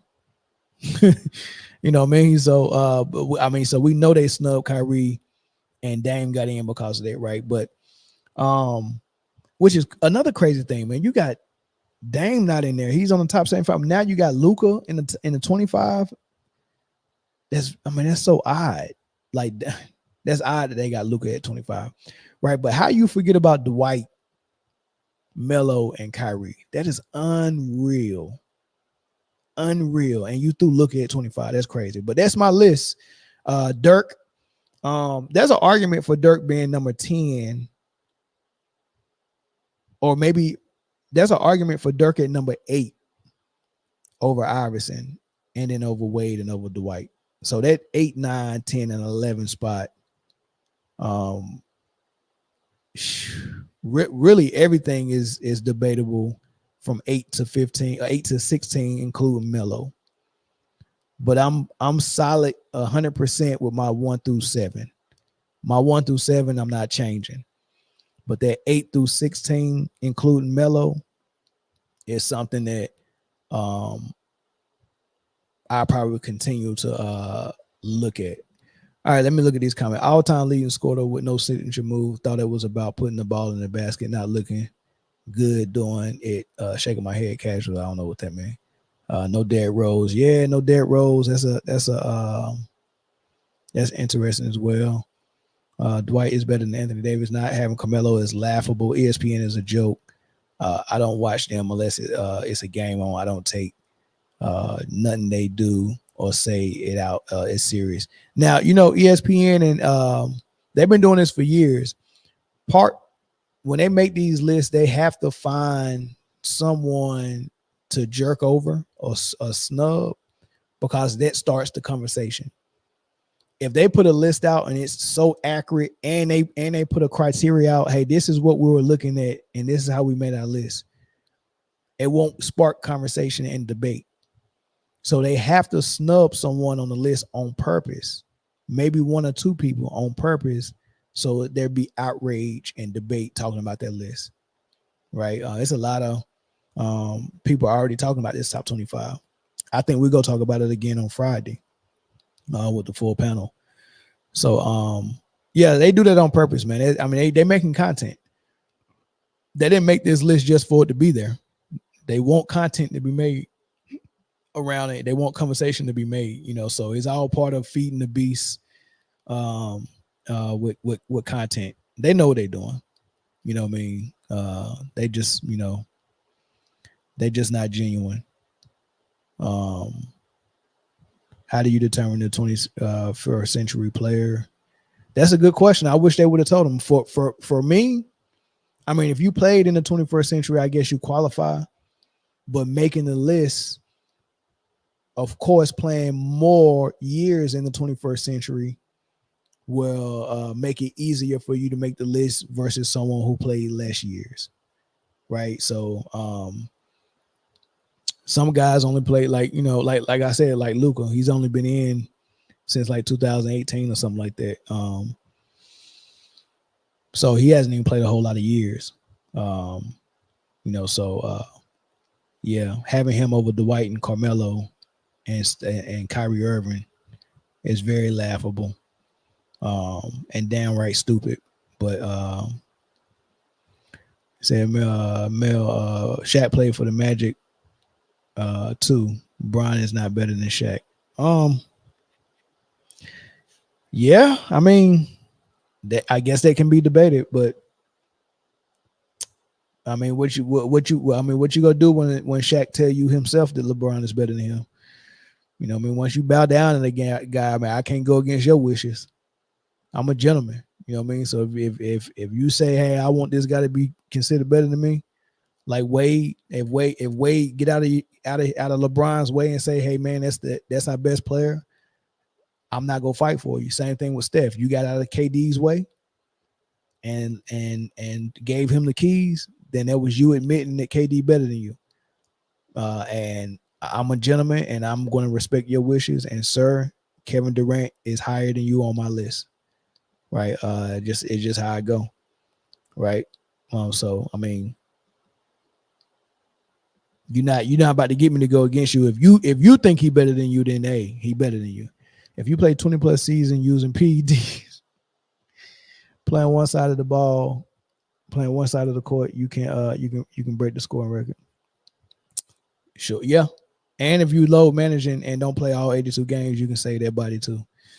All right, this is my last time opening phone lines up, and I open it up for this topic, and y'all can call in and let me know what y'all think about my list, what y'all think about Draymond Green, all that good stuff, man.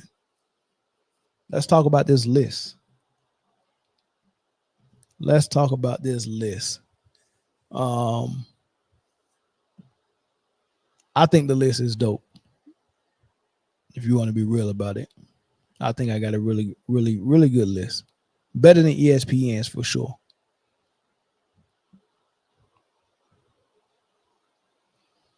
Caller from Texas, what's up? Hey, what's up, man? It's Big Salute. What's good? Not much, man. So your list. All right, let's talk about that list. So my issue is on Dirk and his location on the list and Jokic. Okay, let's talk about it. I think like, and I understand what you said defense, but if it's defense, then Dirk should go back a little bit. Okay. Because I mean, most power forwards in the West gave him the business, to include C. Webb. C. Webb, yeah, he did do work. That's another guy that's left off on this thing. C. Webb, if I went all the way to 25, C. Webb would be on my list. Yeah.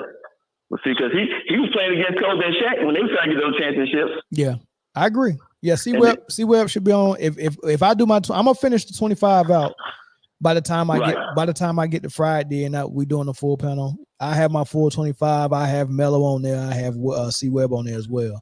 But okay, don't forget about T-Mac. I really got to think about that one. See, I did 24 and 9 in the Army. So I'm just tracking everybody that was playing while I was in, because that's when I actually had time. I was able to watch some basketball and track it. Yeah. That's why I remember C. Webb. I remember T-Mac. T-Mac was doing it big. He went from Orlando where he was doing it big. He went to Houston where he was doing it big. And then he even went, as he got old, remember when he went to the Spurs and beat Duncan and them boys in like, I don't know, was it 15 seconds? Yeah. 30 seconds? Yeah. I mean, T-Mac was the truth. I mean, even him and Kobe was like, he had to put his elbow on his back just to see where he was at. Yeah. Got that jump out the game and they beat him. But that's about it. On the list, I think they crazy. Nash, I think that's pushing, especially if you go back to defense. Bro, they got I mean, just the fact they put Luke on there, left T-Mac, Vince Carter, Paul Pierce, Sewell, Kyrie, Dwight, Carmelo Anthony. How the hell do you justify that? I can't. They digging into MVP. They digging into NBA championships because I mean I don't see. I like Davis.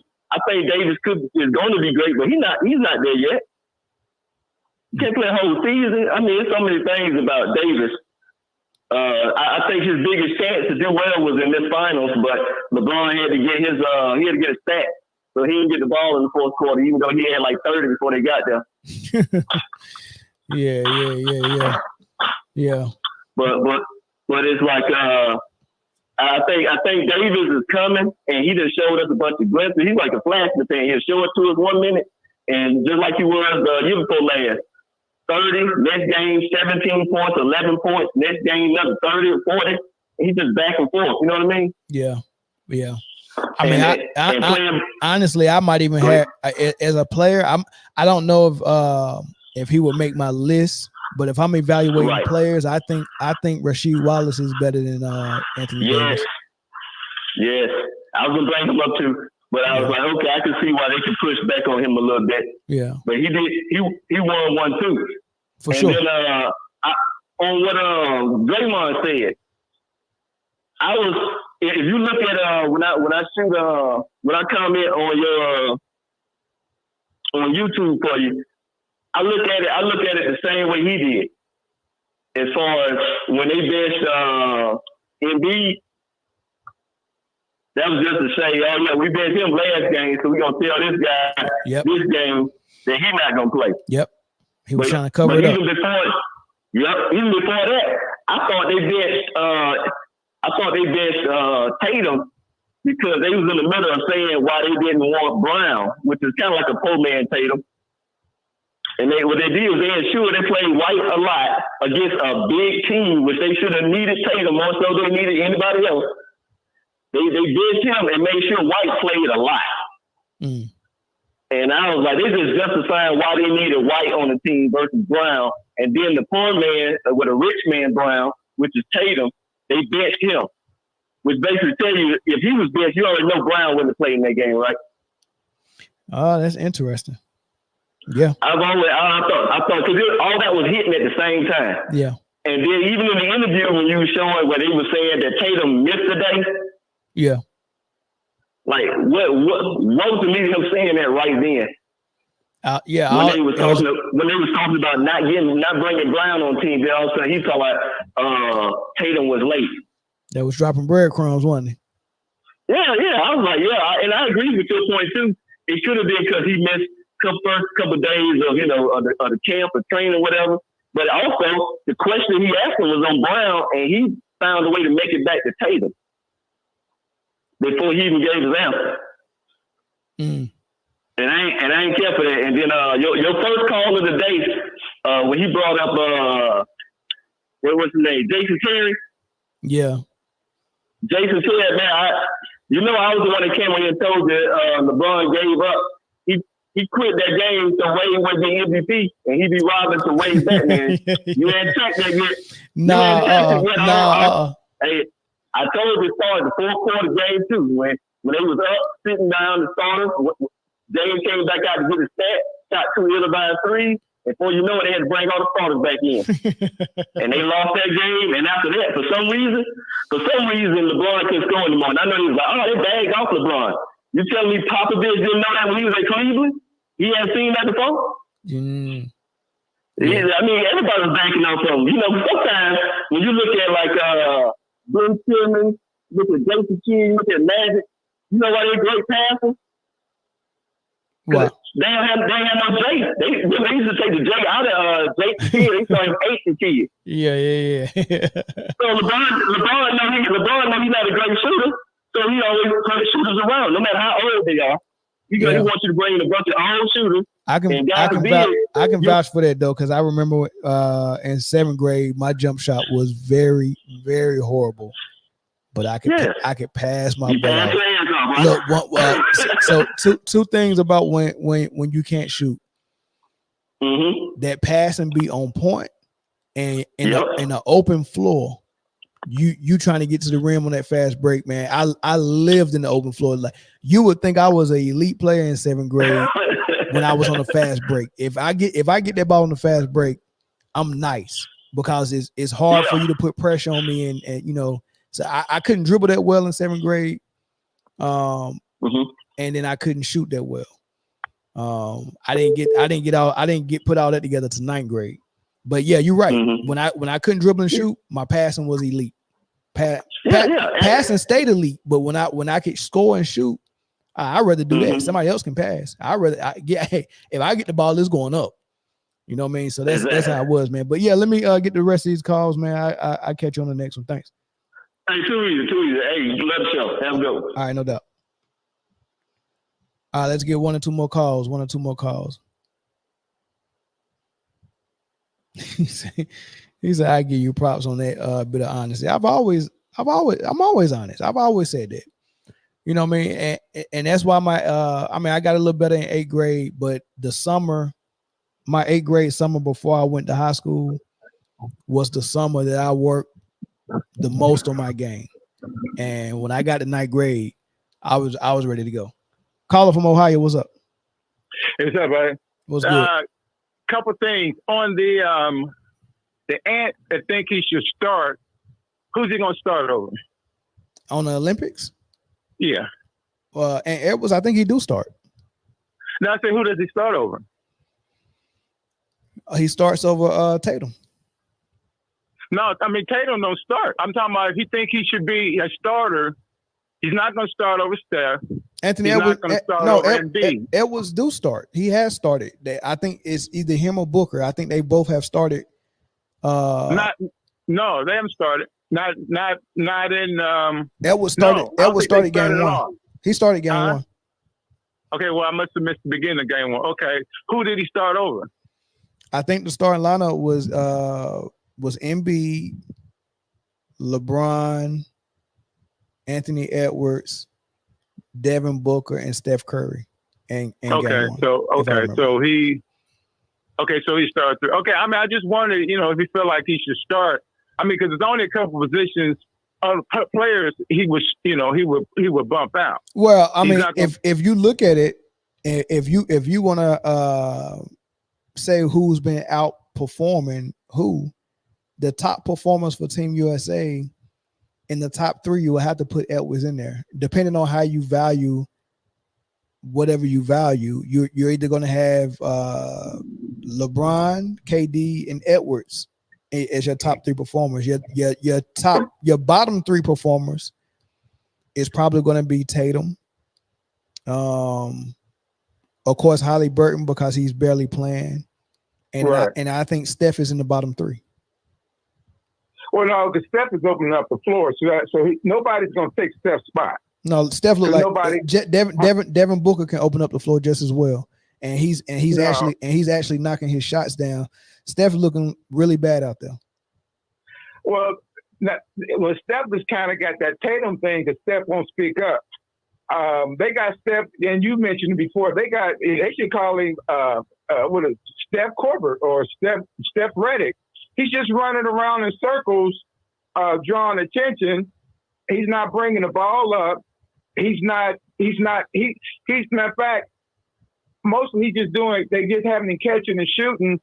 Now in the exhibition, when they put the ball in his hand, he dominated.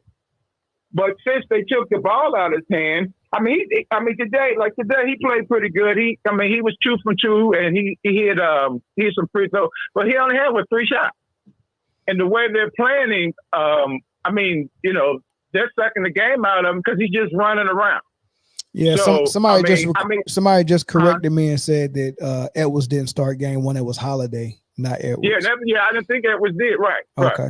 All right. Right. So Yeah, well, so but what I'm saying, but with Steph, like I said, and like I said, he's not doing a lot, but I don't think it's because of what he can do. I think it's the way they're playing him that he's just running off screens, which, you know, and LeBron's playing the point. Well, part of that too is because you got Spo and what's his name over there from Cleveland, who is his two coaches, and you know they just and what everybody else is doing, they just running around, and then they let LeBron try to pass to him. Yeah, but that answers your question though. If Edwards was to start, it's very easily he'll start over Steph. But I mean, you got one guy that's playing well, and you got one guy that's not playing well.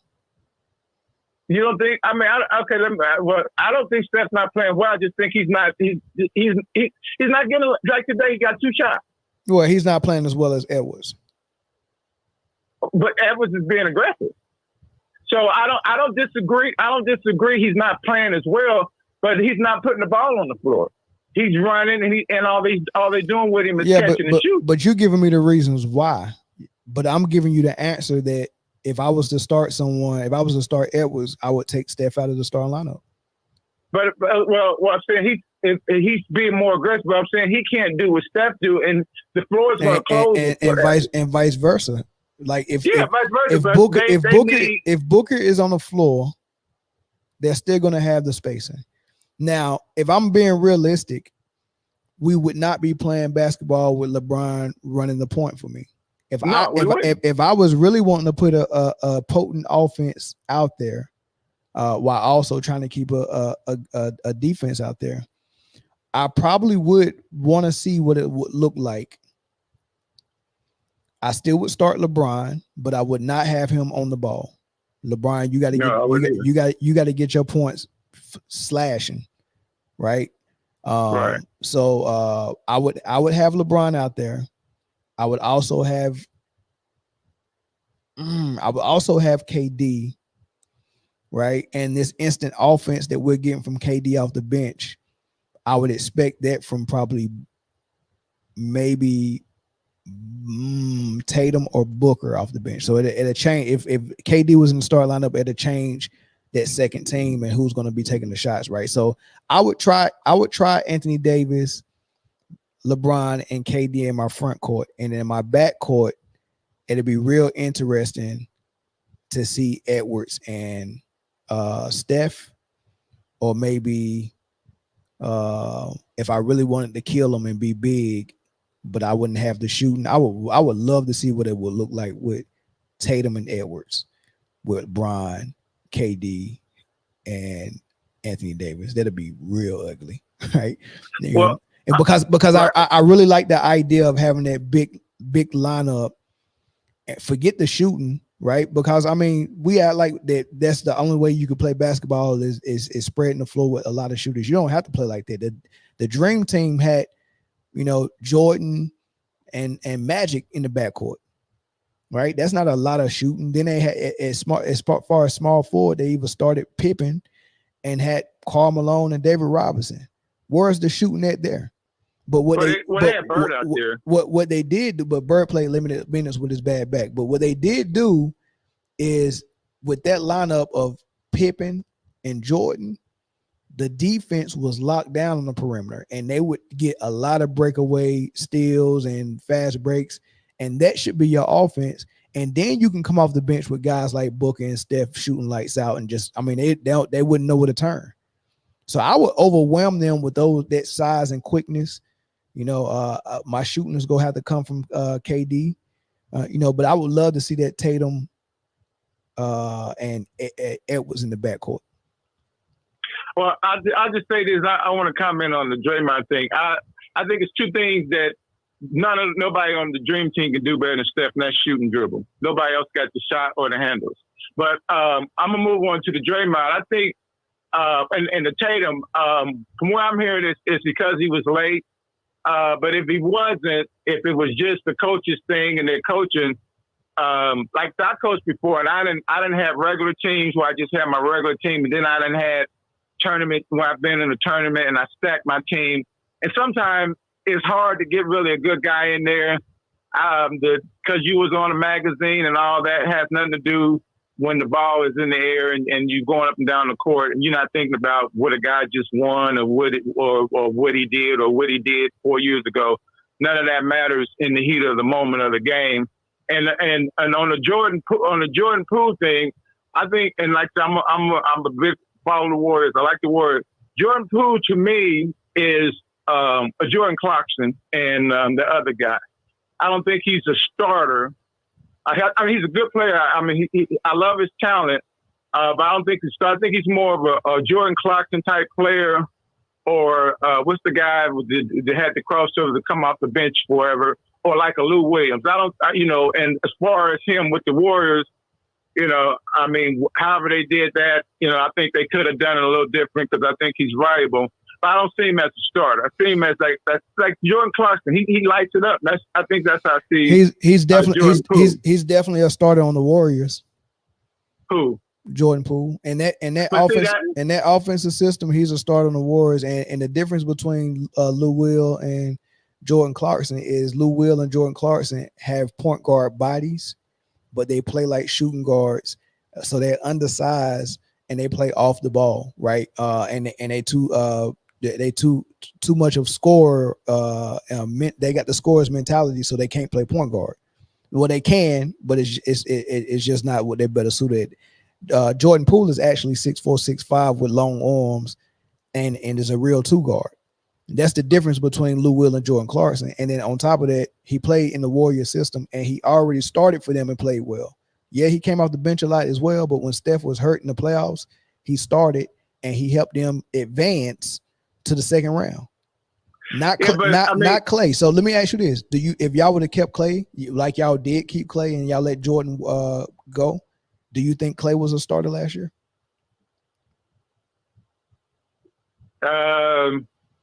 The answer is no, and neither did the Warriors. That's why they didn't pay him. In certain games, I would say yeah. If you only started certain games, I think he's. Let me say this. I think he was at the point he should have came. Look, even the garbage can gets a steak every now and then. Even the garbage can gets a steak. Just because you look like a starter some games don't mean nothing. But I mean, I think certain if a player's out, he starts. I think sometimes the matchup, sometimes, coach. Bro, just say no. Bro, just say no. Clay was not a starter. No, I'm serious. I mean, wait. We don't have to agree. No. Not on everything, but on this, you have to be honest. No. Listen. You got to be honest. You got to be honest. Clay's not a starter, bro. I think there's certain situations that I would have started. I mean, I thought about it, and that's my honest opinion. Now, like I said, everybody got their own coach. Let me ask you this. If you was single and looking for a wife, and I told you this woman that I got in mind, she ain't wife material, but on certain days she is. Do you want that wife? I don't get the question though. Yeah, no. Just answer the question. If you was looking for a wife, and out of 7 days a week, I got a woman who acts like a wife once a week on certain occasions. Yeah, sometimes she's like a wife, but most of the time she's a thought. Do you want that wife? Or do you want somebody who embodies a wife 24/7? The reason why I'm asking you that question is because you're saying Clay, no, he's not a starter, but some days he is. No, you got to give me a yes or no answer. Is Clay, if from what you seen last year, is he a starter that you would pay as a starter? Sometime I would. Come on. I mean, bro. All right. Next caller. No, next caller. You always do this. You wait a minute. You I can't have an opinion? No. You can't say anything other than yes or no. Is Clay a starter from what you seen last year? This is not a yes or no question though. It is. Yes or no. And I said yes or no. No. Yes or no. Is Clay a starter? Yeah, he's a starter. All right. And if you want a yes or no answer, I would say yes more than no. Okay. All right. Guess who disagree with you though? Who's that? Golden State Warriors. Hey, and Clay did too because he wanted to leave. I got one more for the top 25. And we got to stop giving KD, and KD he was great with the Warriors, but we got to stop giving KD excuses for the decisions that he made, because in order to be a champion, you have to have championship thoughts. I was taught that as a kid. In order to be a champion, you got to have championship thoughts. If you start making decisions that is not in your best interest, it's nobody's fault but your own. So we can't say if he was in a certain situation, this was what would have happened, because all the decisions, all the situations he was in is decisions that he made. That's not why I said, I didn't say that to make an excuse. I said that to give you an idea. All right, so people are using Steph's success with Golden State as a reason why he's better than Kevin Durant. Well, we obviously can watch them play, and obviously Kevin Durant's better than Steph. Even Steph agreed with that when Kevin Durant joined the team. I'm going to move aside. Wait, brother. Go ahead. Go ahead. Right? Okay. What we're seeing right now on the USA team, you see how easy it is for Kevin Durant to get a bucket. You see how unstoppable he looked versus how Steph looked, right? So when you take the blinders off of, oh man, he's in that Golden State system, it revolves around him, everyone is looking for him to get his shot and all that stuff, versus this 7-foot monster that shoot just as good, who can also get to the bucket, who can also post up, who can also block shots, who can also guard the perimeter. Steph Curry is not a better player than Kevin Durant. I don't even think it's close, right? But we all know that. So why did everyone say Steph is better? Because Steph got 2 MVPs and because he got 4 rings with Golden State, right? And the reason why I mentioned that's blinding us. If you take that situation out of the equation, you can clearly see who's better on the floor. It's KD, and it's by a mile. Okay, well, let me say this: is Steph getting the same opportunities as KD did on the Dream Team? KD he's getting the same opportunity. He starts. He starts. Okay, now let me say. Now, in the exhibition, they put the ball in his hand. He dominated. Are they putting the ball in his hand, or is he just running a circle? How many times does he bring the ball up? How many times do they let him shake and bake? None. Right, but that shows you who the more complete player is. If I have to give you the ball, and all the time I have to give you the ball, then that's showing me that your off-ball skills are not up to snuff, right? Kevin Durant don't have to have the ball. He's not running point. He's not the one running the high screen and roll. All he's doing is coming off screens, catching and shooting, getting in the post, one dribble pull up, running the floor. He's the better player. All he's doing basically is running off screen. They're not letting him, like I said, when we watched in 2 of the exhibition games, when we watched him put the ball in his hand, he got to the basket, he got to the mid-range, and he got his jumper. He was unguardable. Now what you're seeing, they're not putting the ball. If you watch the game today, they're not putting the ball in his hand. They're not putting the ball in KD's hand like that. It's just finding him. It's just finding him. KD's putting the ball on the floor, and he's getting his own shot. He's missing them. He's making them. He's playing good, but he's getting his own shot. And I'll say this: Steph went to 4 finals without KD. 4. No, he didn't. Yeah, he did. Think about it. No, he didn't. First 2. Wait a minute. Let's count them out. Did he do it without Golden State? I mean, I'm talking about without KD. First 2. He got without first 2. You naming. Oh, he went to 4 finals without KD. What does that mean? That don't mean he's better than KD. We're not giving him credit. No, that don't mean he's better than KD. He's not better than KD, man. He's not. Okay, let me say I'm his last point, and I'm gonna let you get another call. Who else besides Tim Duncan on your list? And I like your list. I think it's out of order. But who else besides Tim Duncan has built a dynasty but Steph? Say again. Who else on your list? And I like your list. I don't like the order, but who on your list besides Tim Duncan on that list has built a dynasty? But let me pull it up. Who's built a dynasty? Tim Duncan's the only one. Kobe. Kobe didn't build a dynasty. Yeah, he did. Kobe. No, Tim Duncan. You got Kobe because it Shaq. was Kobe and Shaq. Kobe, Tim Duncan, Shaq. Well, you know what? Since Kobe was there for all of them, I'll put him in the mix. And he did do it without Shaq. Okay, Kobe, Tim Duncan, and Shaq. Huh? Kobe, Tim Duncan, and Shaq. And Steph.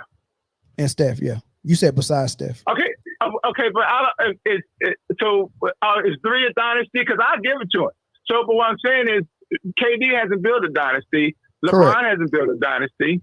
Correct. And the guys you have in front of him, they haven't built a dynasty. Correct. And what does that mean? That means that he should be higher. No, that doesn't mean that. It means it means that he built the dynasty. Because the reason why the players that like Kevin Durant didn't build a dynasty is not because they couldn't, it's because they switched teams. But that's his fault, man. Why are you giving an excuse for? It's not an excuse. It's just telling you. How can you build a dynasty if you leaving free agency? Kobe built a dynasty, he didn't leave. Tim Duncan built a dynasty, he didn't leave. Steph built a dynasty, he didn't leave. So you got so part of building a dynasty, man, is your decisions you make too. Part of building a dynasty is not leaving your team in free agency or via trade. That's part of. And you have to be able to make that decision. That's just like a guy how much he practices or how much you don't want to practice. It's his decision. What got to do with practice, man. You're stating a fact and you're trying to connect it to something, but there's no bridge that you can build to connect it. Like building a dynasty. Hold on. I want you to look. I want you to pay attention to this. Building a dynasty and being a better player. How do you connect that when you're comparing players? How do you say building a dynasty makes me better than you? How do you do that versus me actually looking at them play on the basketball court and telling you what they can and can't do on the basketball court and what they can and can't do versus maximum defense and maximum effort players and teams scheming against them and all that stuff. When I break it down basketball wise, how do you take it to, oh, but he didn't build no dynasty and oh, he jumped around and oh, like that doesn't make you a better player. Critiquing the game on the floor is what how you determine who the better player is. Well, that's part of it to me. I think part to of you it is. To you it is. You got to put it all together. And right to you it is, and that's why the list that was on there said man down sports. You didn't make this list. I don't disagree with your list. I disagree with the order. No, but only for Steph though, because you love Steph. Your passion, your heart. No. This is what it is. Look, listen, brother. Listen. You can't put that on me. Don't put that on me. I deal with callers like this all the time. So what it is when you call and you got love for a player, you got passion for a team or passion for a player. You don't like to see them not get the best of what you think they deserve in other people's eyes. So my opinion is touching a nerve on you because you got feelings for Steph, right? And that's fine. Like there's all types of man fans that call the show, but I like basketball. I don't like the men that play the sport. I just like the sport. There's other people that like the men that play the sport. I don't care for them. Never met none of them, but the sport itself is what I really like. So I don't get pricked at my heart and coming having debate with passion. I don't have a passion for dudes. I don't care how good at basketball they are. So my passion is not for dudes. So when you see KD above Steph, your feelings got hurt. Yep. First of all, no, and let me say this. This is just a basketball discussion. I ain't capping for no athlete, no singer, no nobody like that. I don't really care that much. I just enjoy talking sports. So, don't put on me that I would just love him or love anybody so much. That's my opinion when I watch him play. You know how many times you called this show to debate with me about Steph and something I said about Steph? A lot. A bunch. You've never called the show to talk about nothing else but Steph. I just talked about Draymond. I just talked about JT. And you got to Steph really quick after that. That was part of it. You don't want to put him on the list. So you made me talk about it. You don't want to put him you don't want to put him out of order. I know we talk about this enough, but like I said, I enjoy talking to you. I like the show. Hey, it's just a couple things that I look at that I don't agree with. I'm gonna drop. Just because you called, I'm dropping Steph two more spots lower. No, keep him there, because then if you don't have him there, I'll call in and we can have this conversation. All right, brother. I'm gonna get one more phone call before I end the show, man. I appreciate the call. Oh, me too, man. I just like to talk to you, man. You got a great show. Like I said, I like your show. I don't have to agree with everything a person says, but as long as you agree with enough of what a person is saying, that makes you like the show. You got a good show. But when it comes to certain topics, man, we're gonna have this conversation, and I know. That. Yeah, I'm cool with it, man. Appreciate it. I know, bro. Okay. Yeah. All right, let's get one more call. He always calling and get mad at me about Steph every single time. Caller from California, what's up? Hey, what up, man? Oh yeah, I'm from SoCal. What's good? Y'all, I've been hearing all your topics and all that good stuff, but I really just want to get your opinion on something else. It's about KD and all that good stuff. Okay. So there's a lot of factors to keep in mind in all this, but I'll keep it simple. Do you think if it's a two-part question. In 2021, the Nets, if they beat Giannis Antetokounmpo in the Bucks, do you think they beat the Atlanta Hawks? And second, do you think they'll, if they advance the finals, that they beat the Phoenix Suns? I definitely think they beat Atlanta Hawks. Now, Kyrie Irving would have been out, right? So the first part about them beating the Bucks, so Kyrie was out. James Harden was on one leg with that hamstring. So if they beat the Bucks, there's a possibility that they could get James Harden at like 75% by the time they play the Hawks. But then there's also a possibility, because KD would have got a little bit of rest and would have been ready for the Hawks, and they would have had no answer for him. And KD probably could have beat the Hawks alone without Harden, right? By the time they get to the finals, Harden might be healthy, but they still wouldn't have Kyrie back. So it would have been really rough. I mean, it's a toss-up whether they beat Phoenix or not, but I definitely think they beat the Hawks. Yeah, I agree. I think it's tough to say whether they beat that Phoenix team with, Cam Johnson, McHale, Ayton, CP, Booker, and the list goes on and on, Yeah, for sure. But also, I wanted to ask you also is that I don't think people realize the magnitude of that year, because if KD, well, first of all, if Kyrie doesn't get injured by Giannis on the landing, right? If Kyrie and KD and Harden are all playing, well, there's no changing Harden, right? But if you have KD and Kyrie, that was still a dynamic duo, still running through the league. If they win that year, how do you think their legacies would be different from today? Having won a ring from LeBron. That's a good question. Now, first of all, if Kyrie never gets hurt, I'm not even sure Harden gets hurt, because I think the fact that they didn't have Kyrie made Harden do a little bit more than what he was expecting to do, and that's how he pulled that muscle. So if Kyrie don't get hurt, I don't think Harden gets hurt either.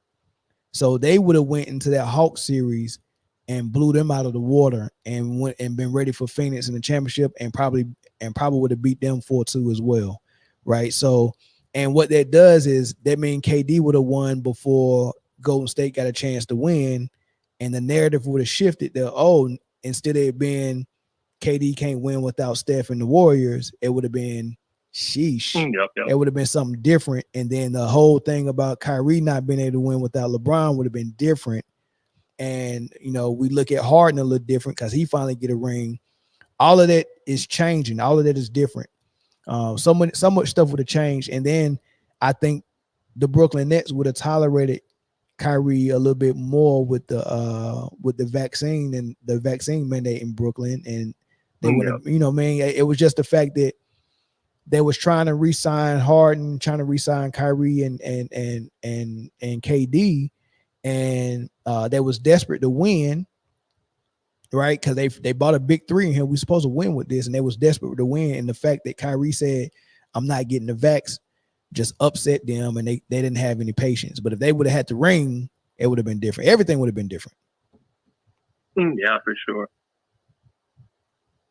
Yeah. I also think that that Harden, who knows if they do win, excuse me, that if they run it back again, that Harden doesn't, you know, feel some type of way and doesn't get upset and demand a trade to Philly.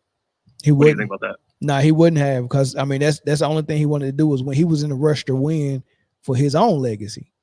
You know, that's the only reason why he was willing to sacrifice and build the third wheel behind KD and Kyrie, coming back from being a number one in Houston, when he wouldn't even step aside and let CP3, the point guard, play point guard, right? And then he wouldn't even change the offense when Melo was there, and he wouldn't change the offense when Dwight was there. Like, he didn't step aside for nobody, but he was so desperate to win for his legacy so he can change the narrative around him that he was ready to be a third wheel behind Kyrie and KD. And if they would have won, they would have kept rolling. But he wanted, it was like, I got to get the quickest ring as possible. And Kyrie not playing, I can't get it here, trade me. That's what that was all about. Yeah, for sure. I just think it's interesting how that 1 year, you know, really changes our basketball history, on how people don't realize the magnitude of what could have been, you know? Yeah, absolutely. But all right, brother, man, thanks for the call. All right. Thanks a lot, man. I'll be calling again, and big supporter of your channel. Found out this past month, so I'll be calling in again. Appreciate it, man. Good work. All right, thanks. All right. Yeah. All right, I'm gonna take one more. I'll put the number back up there. One more call. That was a good call. I'll take one more.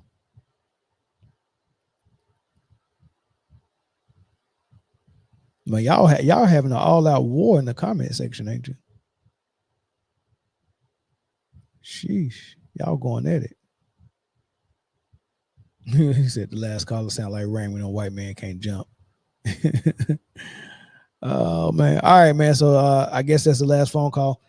Appreciate y'all for sticking it out with me, man. If you haven't hit that like button, make sure y'all hit the like button, man. That's a really easy way for y'all to help the channel out. Hit that like button. Appreciate all the comments and all of that stuff, and appreciate all the call-ins.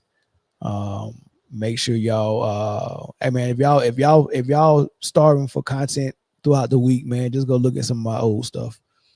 There's a lot of good stuff up there. And then I catch y'all again on the full panel on Friday, 4:30 Pacific time, 7:30 Eastern time. Right.